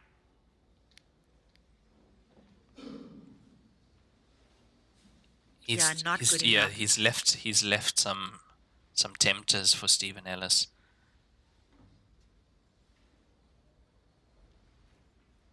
Yeah, ideally, if that blue got in front of the pink, it would have created some a headache at least for Stephen Hellis. But now I think he has a better shot to the center pocket now, and I think he's got the pot available to the top left corner pocket. Oh, that was time, and he already used the Yes, extension. yes, he did. And that's why he had to quickly run Yay! around the table.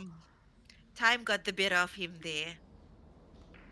Time certainly got the better of him because I think they give a 10-second warning, Yes, correct, Raymond? yes, at 35 seconds, the referee would say 10 seconds and then count down from 5 seconds left. And yeah, once you hear 10 seconds, you have to move a bit. And actually, there's only one player I've seen, and I don't know if you've seen it as well. The only player who can play under the pressure of the shot clock, and he prefers to play when the referee's counting down from 5, and that's Phone Min Kyo from Myanmar. Have you Yes, seen that? yes, Have you seen yes, I that? have. He plays on 3 or 2. Unbelievable what we've seen No, from him. he's completely, as far as that is concerned, he's in his unbothered era, in the tournaments. And yeah, you're absolutely right about that. Well, he's also the only player I've noticed that's I've not never seen phased. anything like that before. He actually sometimes purposely waits. That's a brilliant pot from Ellis. Yeah, he sometimes waits for the count and only starts queuing up when the referee counts from 5 and then shoots on 2. It's unbelievable. Maybe it's also strategic for him, It where bothers the he doesn't want to opponent. be. Yeah, Yeah. and also it's not a bother when he's on the shot that somebody called the time. So it's like, I don't know, perhaps strategic and also a little bit of a mental game there from from Phone Kia, one of the absolute best in the world at Heyball. Yeah, I would say I think that would irritate your opponent quite a bit if you're sitting there and your opponent uses 43 seconds every shot. I think that would start to get to you a little bit, but yeah, he's the only player who I've seen doesn't rush the shot clock and actually uses it to his advantage.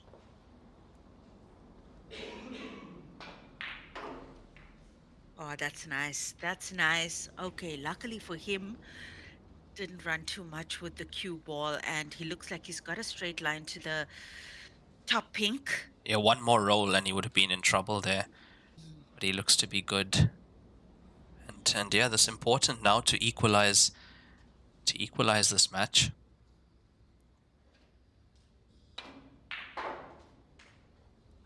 Oh, that's good. That's This good. is Looks running a good. little Looks bit good. far. Looks good. Where is the cue ball? Oh, yeah. Not great. Not great, but not hopeless. Yeah, I do expect him to get this one, Stephen Ellis, and this for his fourth Yeah, point. looks like I would say top looks right. like You have to go top right. yeah. Yeah, Oh, absolutely. beautiful. Smashed into the top right. Stephen Beautiful. Ellis gets his fourth point on the board in that 8th frame, and it's all square here in the semi-final. 4-all. Stephen Ellis and Jordan Shepherd a race to 7, and we've been playing for just under 60 minutes now. So still a lot of time left in this match. And Arfan Dada still 3-2 up on Maximiliano Asandin, and yeah, they've been poof. I think averaging 10 to 15, maybe 20 minutes a frame on the other side. So very, very, very tightly contested match on the other side. And I guess the same can be said for the TV table here. Stephen Ellis and Jordan Shepherd. Yeah, what a match these two players are giving us. And that's a better break from Jordan Shepherd. I did see a ball go in, bottom left corner pocket blue.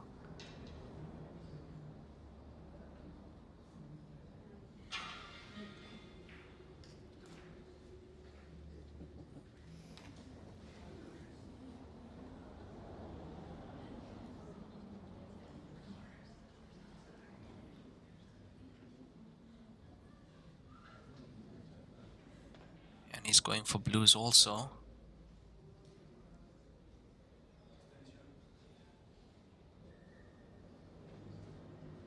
say it's just those two blues outside the right center pocket that are together, whether the one goes at least. Yeah, something disturbed him there. He got up off the shot. I think something did disturb him, but yeah, that's also not a miss we usually see from Jordan.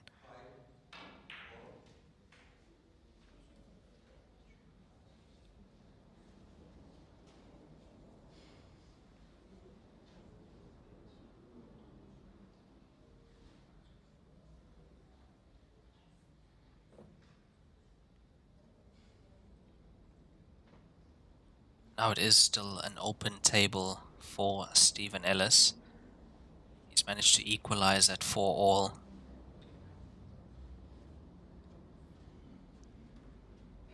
There is about 40 minutes left in the session still. Yeah, and looks like he wants to get shape on the blue between the two pinks on our side of the table of this first shot. If he's going to play the ball on the left-hand side of the table. And he's used his extension once again. So he has to be careful with time the rest of the frame. There we go. Oh, very nicely done. Yeah, that became the problem ball after Jordan missed that to the bottom right.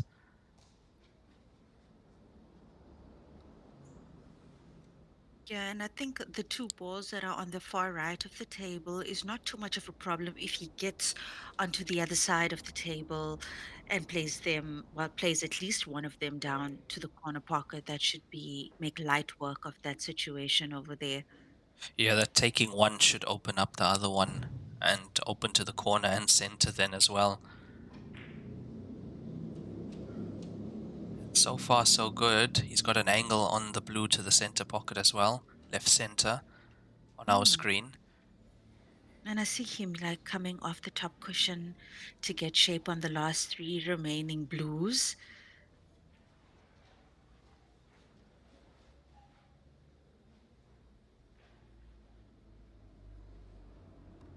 Yeah, if he is going off ball cushion, he just has to be careful for the pink, but he's not going that way. Wait, combination. Oh, it could go. Oh, what a Didn't see find that. that is. What a find that is from Stephen Ellis. I actually didn't even see that, but it didn't look like that from our perspective of the table. No, he Couldn't see the line. had to make that slightly. He had to make it slightly. It wasn't set. It wasn't an easy one.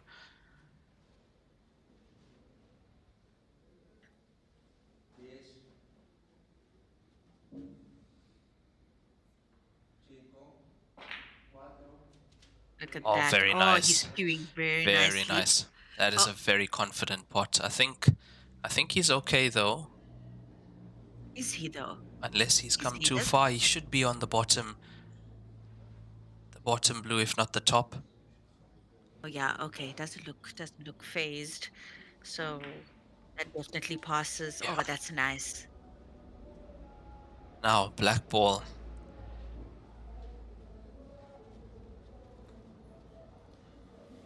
The angle he has on the blue, I think he has to go up into balk and back down.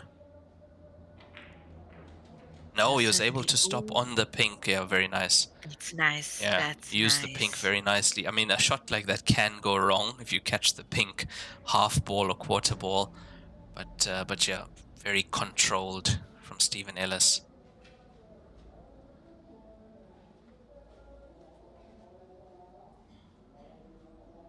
And this black ball now to take the lead once again. Go 5-4 up.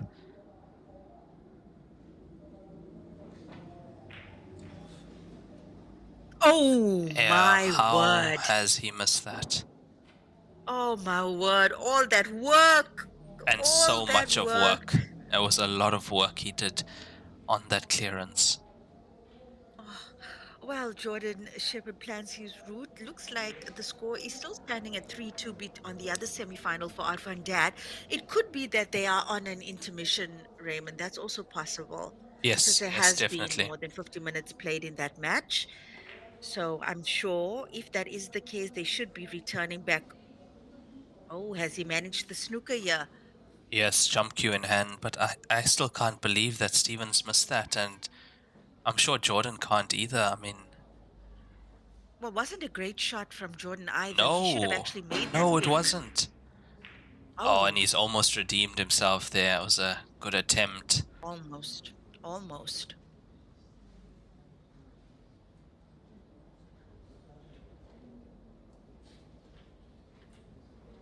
My oh my.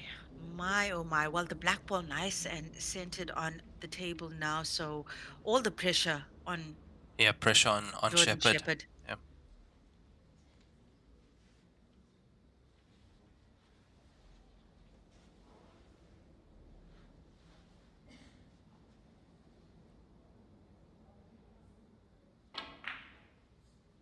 Cue ball safety. Look at this. Look at this. Look at this. Yeah. I Jump think cue he's got again. it. I think he's got it. Now he's bringing both his cues just to make sure. And he has the jump cue with him if he needs it. How much of that black ball is visible?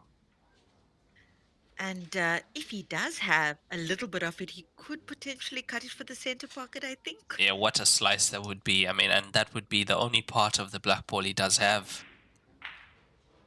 Oh, he had quite a bit. He did. He did. He caught at least a third of Yes. that black ball. Yes, he's hit that actually thick past the center pocket, so he did have quite a bit of that. It could have gone into the center.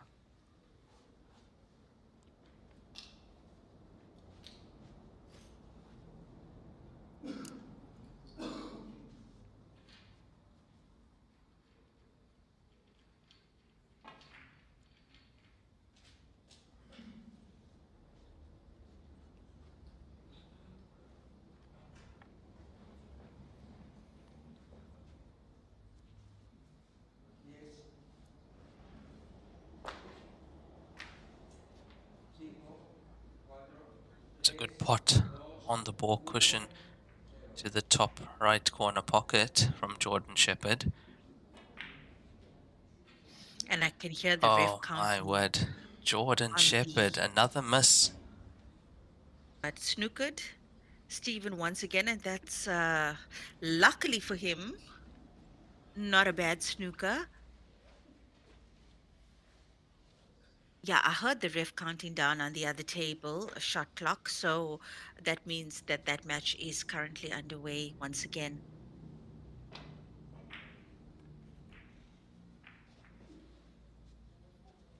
I think it's go time now. Yeah, it has to be. There's quite a few available at the moment for Jordan, and yeah, important frame this one.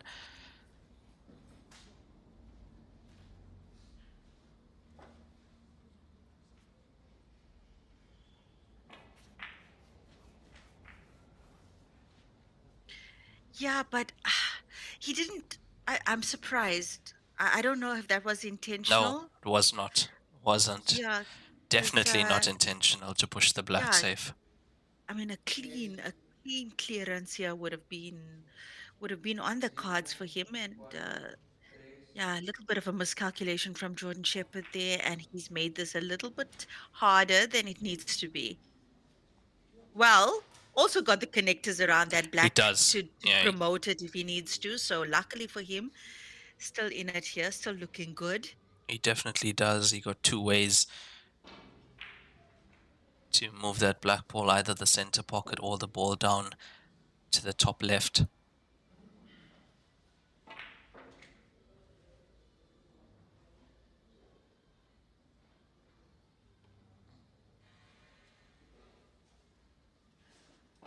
And if Jordan can get this frame, this is going to hurt Steven because he missed the black ball. And that wasn't a ball that we usually see Stephen Ellis miss.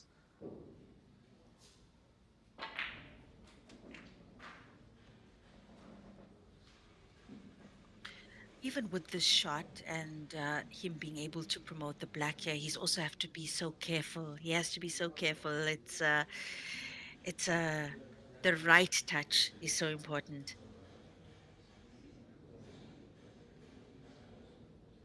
Yeah, it's a tricky one, especially if he's leaving that for his last shot,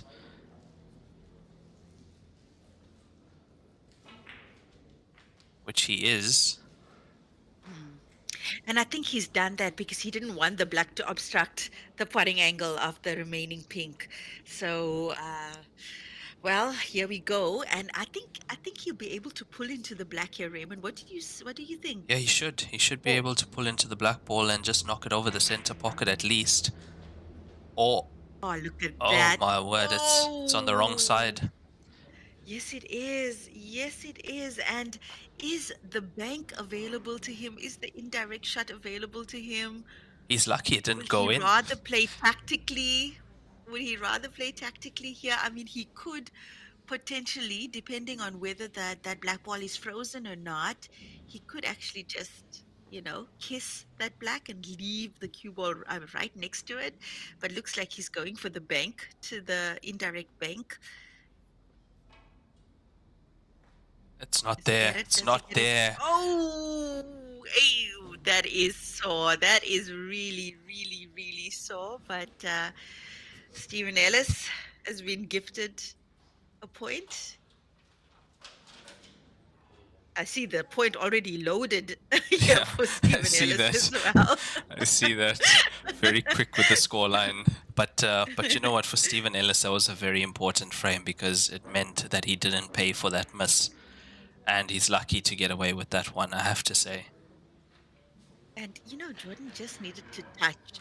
He just needed to touch that black ball. Whether he took it on as a bank or a tactical shot, he just needed to touch it because the slightest touch and that black ball was going to fall. So really unfortunate for him there. Also, a lot of work he did to get to the black ball, but like you said, it really looked like it was going to be Steven's point at Should the have. outset. Yeah, should have been that missed black ball to the bottom left. He's lucky it didn't cost him. But yeah, Stephen Ellis 5-4 up. And on the other side, Arfan Dad 4-2 up now on Maximiliano Osanden from Chile. And still 30 minutes remaining in this match. See pink ball potted bottom left corner pocket.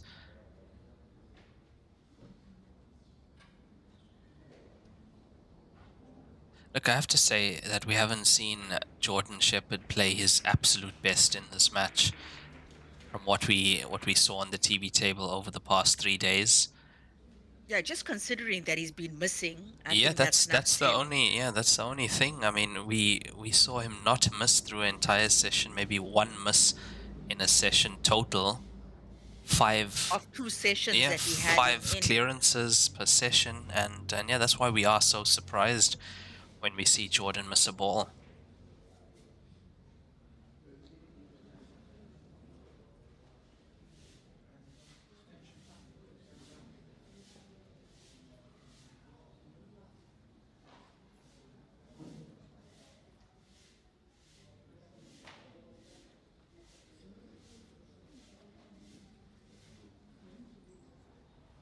I see Arfan Dad is 4-2 up against Maximiliano Osendon on table 5.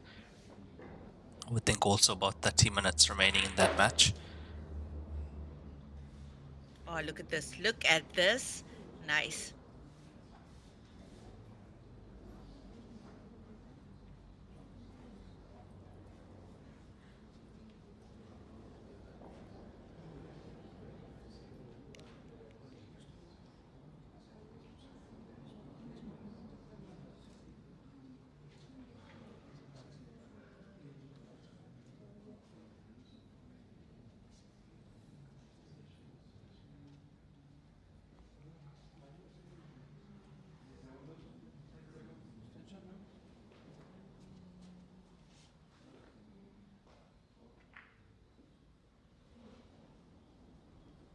Yeah, But purposeful shot from Stephen Ellis. Didn't go for the pot there.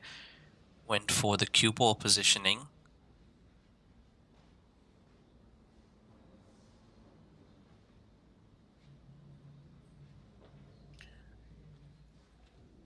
looks like Jordan might have the pot to the corner right side of the table, on our side of the table. No, he's not doing that.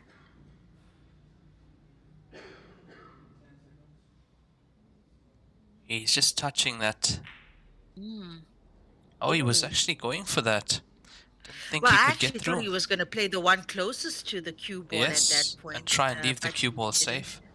That Mm. looked like the angle he was going to be using, but now he's pushed the blue also over the center pocket, and these all go. Yes, all of them do certainly go. And Stephen Ellis, What a chest out, looking chance. really, really, really confident at this point. What a chance for Stephen Ellis to get on the hill.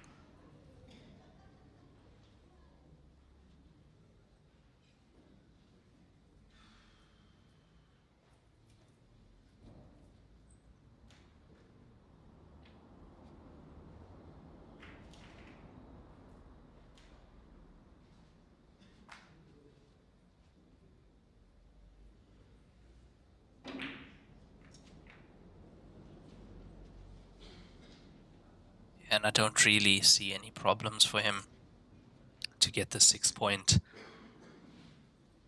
Yeah, certainly not, Raymond. Certainly not. Really looks like Stephen Ellis is going to be on the hill first, yeah. That's how cruel this game can be as well. I mean, the first match we saw of Jordan Shepherd's on the TV table, at 7-0 victory earlier in the tournament. I mean, that was some of the In best. 30, Yeah, less than 30 minutes. that was the best we've seen.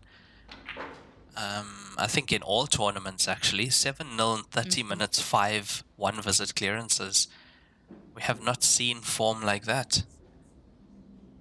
And also, I mean, even the second match that we had of him on the TV table was also really, really good. Last night's match, and I mean, that was also done in about 45 minutes, I think. So, yeah, just one tiny mistake from, well, a few tiny mistakes from Jordan Shepherd as, well, it's been a completely different picture, I think, from the one we've seen of him in previous matches.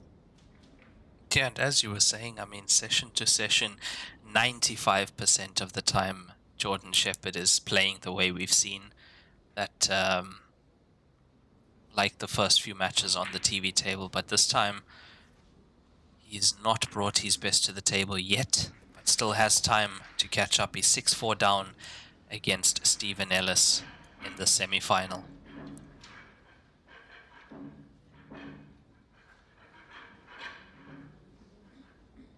And I think about 80 minutes already played in the match, which means 20 minutes, roughly Yeah, 20, maybe a just little over bit more, 20. maybe about 25. Yeah, Just over 20 minutes to remaining. go. That's, I mean, we know that's more than enough time. 20 minutes for him is 5 frames. Yes, yes, it is. Has he gotten anything here? I think so. Pink ball down, bottom left corner pocket, and he's at the table quick.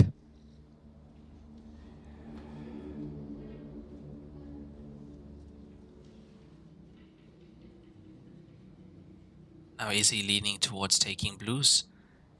I don't think he has much choice Yes, here. yes, he is.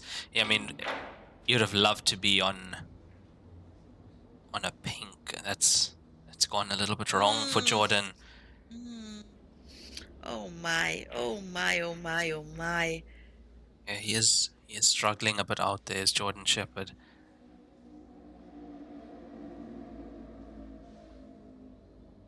It's amazing what being on the back foot can do to somebody. Yeah, and look, with just over 20 minutes remaining, time is not really an issue with how quick he can play. I mean, a frame usually takes him 3 or 4 minutes if it's one visit for him, so he can very easily catch up. It's more about not letting Stephen Ellis get a good chance. One good shot here from Stephen Yes, Ellis, and he definitely got it on the center pocket now to the right side of the table, and and he's pinks in are good. business. Pinks are looking good. Things They're are all really open, good. and that's there. There we Nice go. little bump on the blue to stop the cue ball. Oh my, oh my, oh my, oh my. Um, Oh, got a feel for Jordan Shepherd, I really. definitely do. I definitely do. I mean, we are Well, used between to the two seeing. of them, he's the underdog as far as the circuit is concerned. He's the one who hasn't managed to rack up a title yet.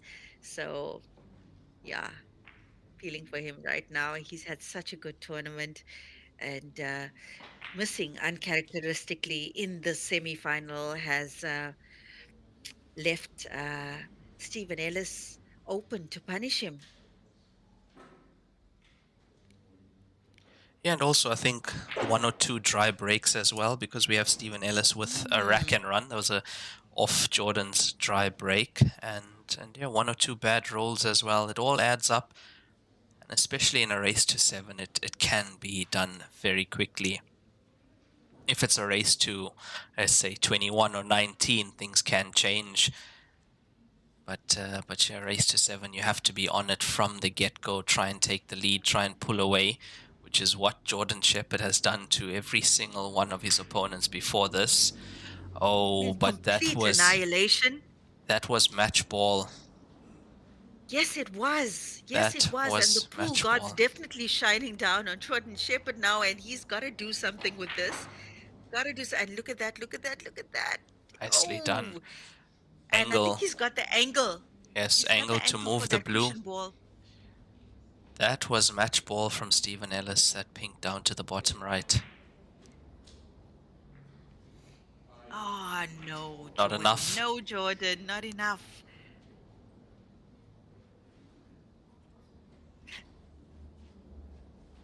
Yeah, look, I've seen him pull into those balls as well in similar situations. So still opportunity there for him to develop that cushion ball, which is seemingly the only problem for him. And of course, he's got the blue on our side of the table as well.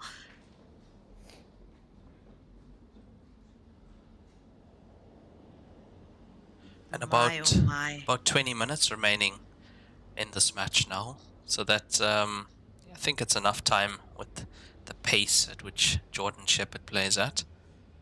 Well, here's a confident shot coming up here from Jordan Shepherd.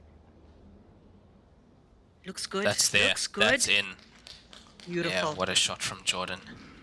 Well, I'm thinking 1, 2, 3, maybe even 4 cushions to get position here on the final blue ball, the side of the table. There Oh, we look go. at this. There we go. Look at this. This is unbelievable. Lovely. Lovely, lovely, lovely, lovely. He's really laying pretty straight on this blue. Might have a touch of an angle available if that blue is away from the cushion. Actually looks like the cue ball is against the cushion and the blue isn't. And that's beautiful. This is Oh, that's unbelievable beautiful. from Jordan Shepherd. Unbelievable. The way he's taken these last few balls.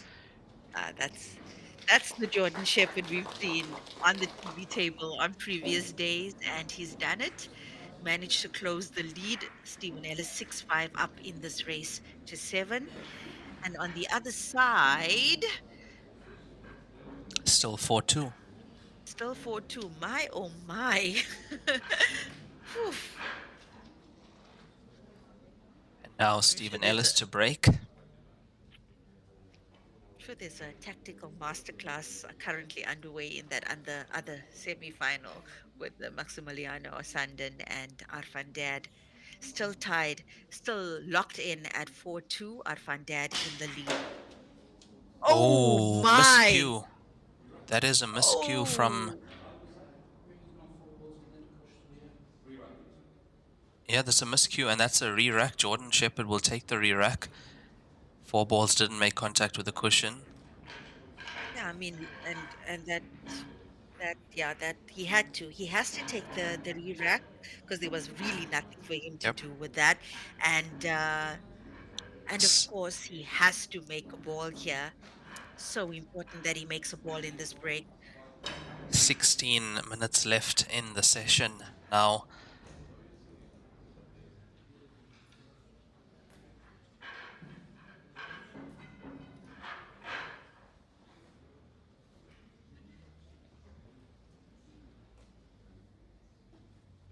Yeah, very important for Jordan Shepherd to make a ball here. He wants to stay in this match. Blue ball down bottom right corner. And he's got a shot on blue. He's actually got a shot on blue, and some work on this table, though, considering the split, especially on this side of the table. However,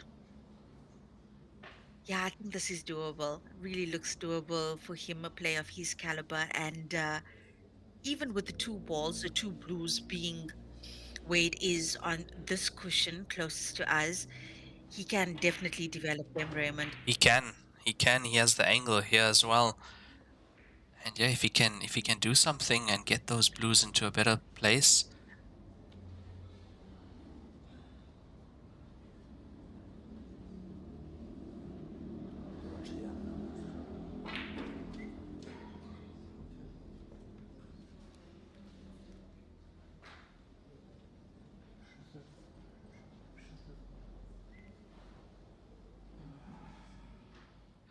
Does that blue pot to the bottom right now? I can't. It's difficult to see whether he has the putting angle available to him.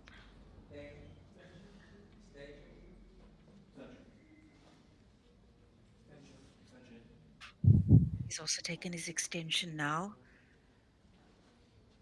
I think he had. I think he has it, Raymond. I think he does. Just might have it.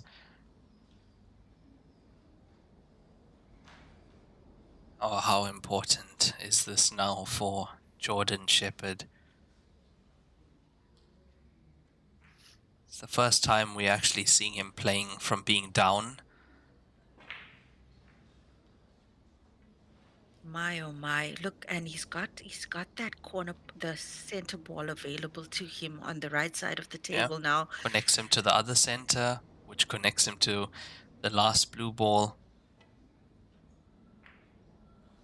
Oh Oh my! no! It's just Oh swung wide. no! Oh no! Oh no! Oh no! Yeah, he was gone. And If that goes in, he was gone. That's 6-all. absolutely, absolutely. And now Stephen Ellis got two corner balls available to him. Actually, three. Oh, wow. Stephen Ellis on the hill here in this race to 7.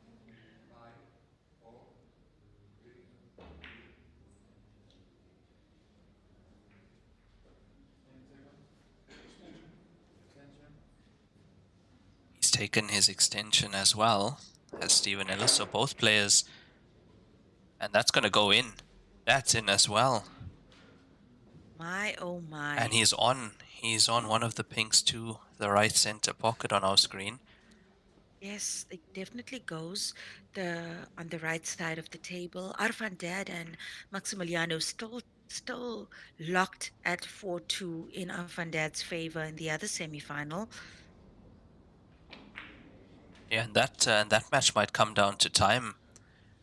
Definitely looking like it's going to come down to time. I think just about 12 or 13 minutes left in the session. Oh, Jordan Shepherd, I can't believe he missed that part to the center pocket, given it wasn't an easy one considering where the cue ball was, but definitely achievable. And oh, he must be gutted, benched there right now, watching Stephen pick these off one by one. But I have to say, it's been a great match. These two players have really put on a show for us. And yeah, let's see if there are any twists and turns in this match. But at the moment, Stephen Ellis looking solid in this frame. He's 3 pots away from another final.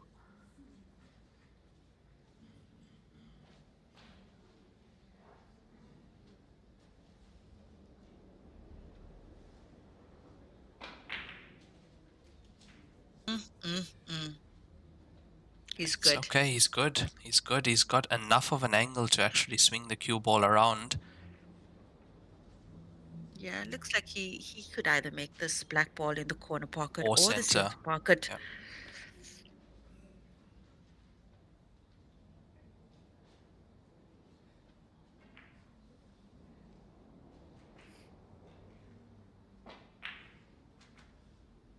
Pass the Nicely blue, done. just needs to pass the blue. Yep. It's little bit far, but don't see it being a Now huge he's problem. checked it out for the center pocket. I think he's taking this to the center pocket. Stephen Ellis. Oh, and a despondent Jordan Shepherd in his seat now, so close to making a final for the first time.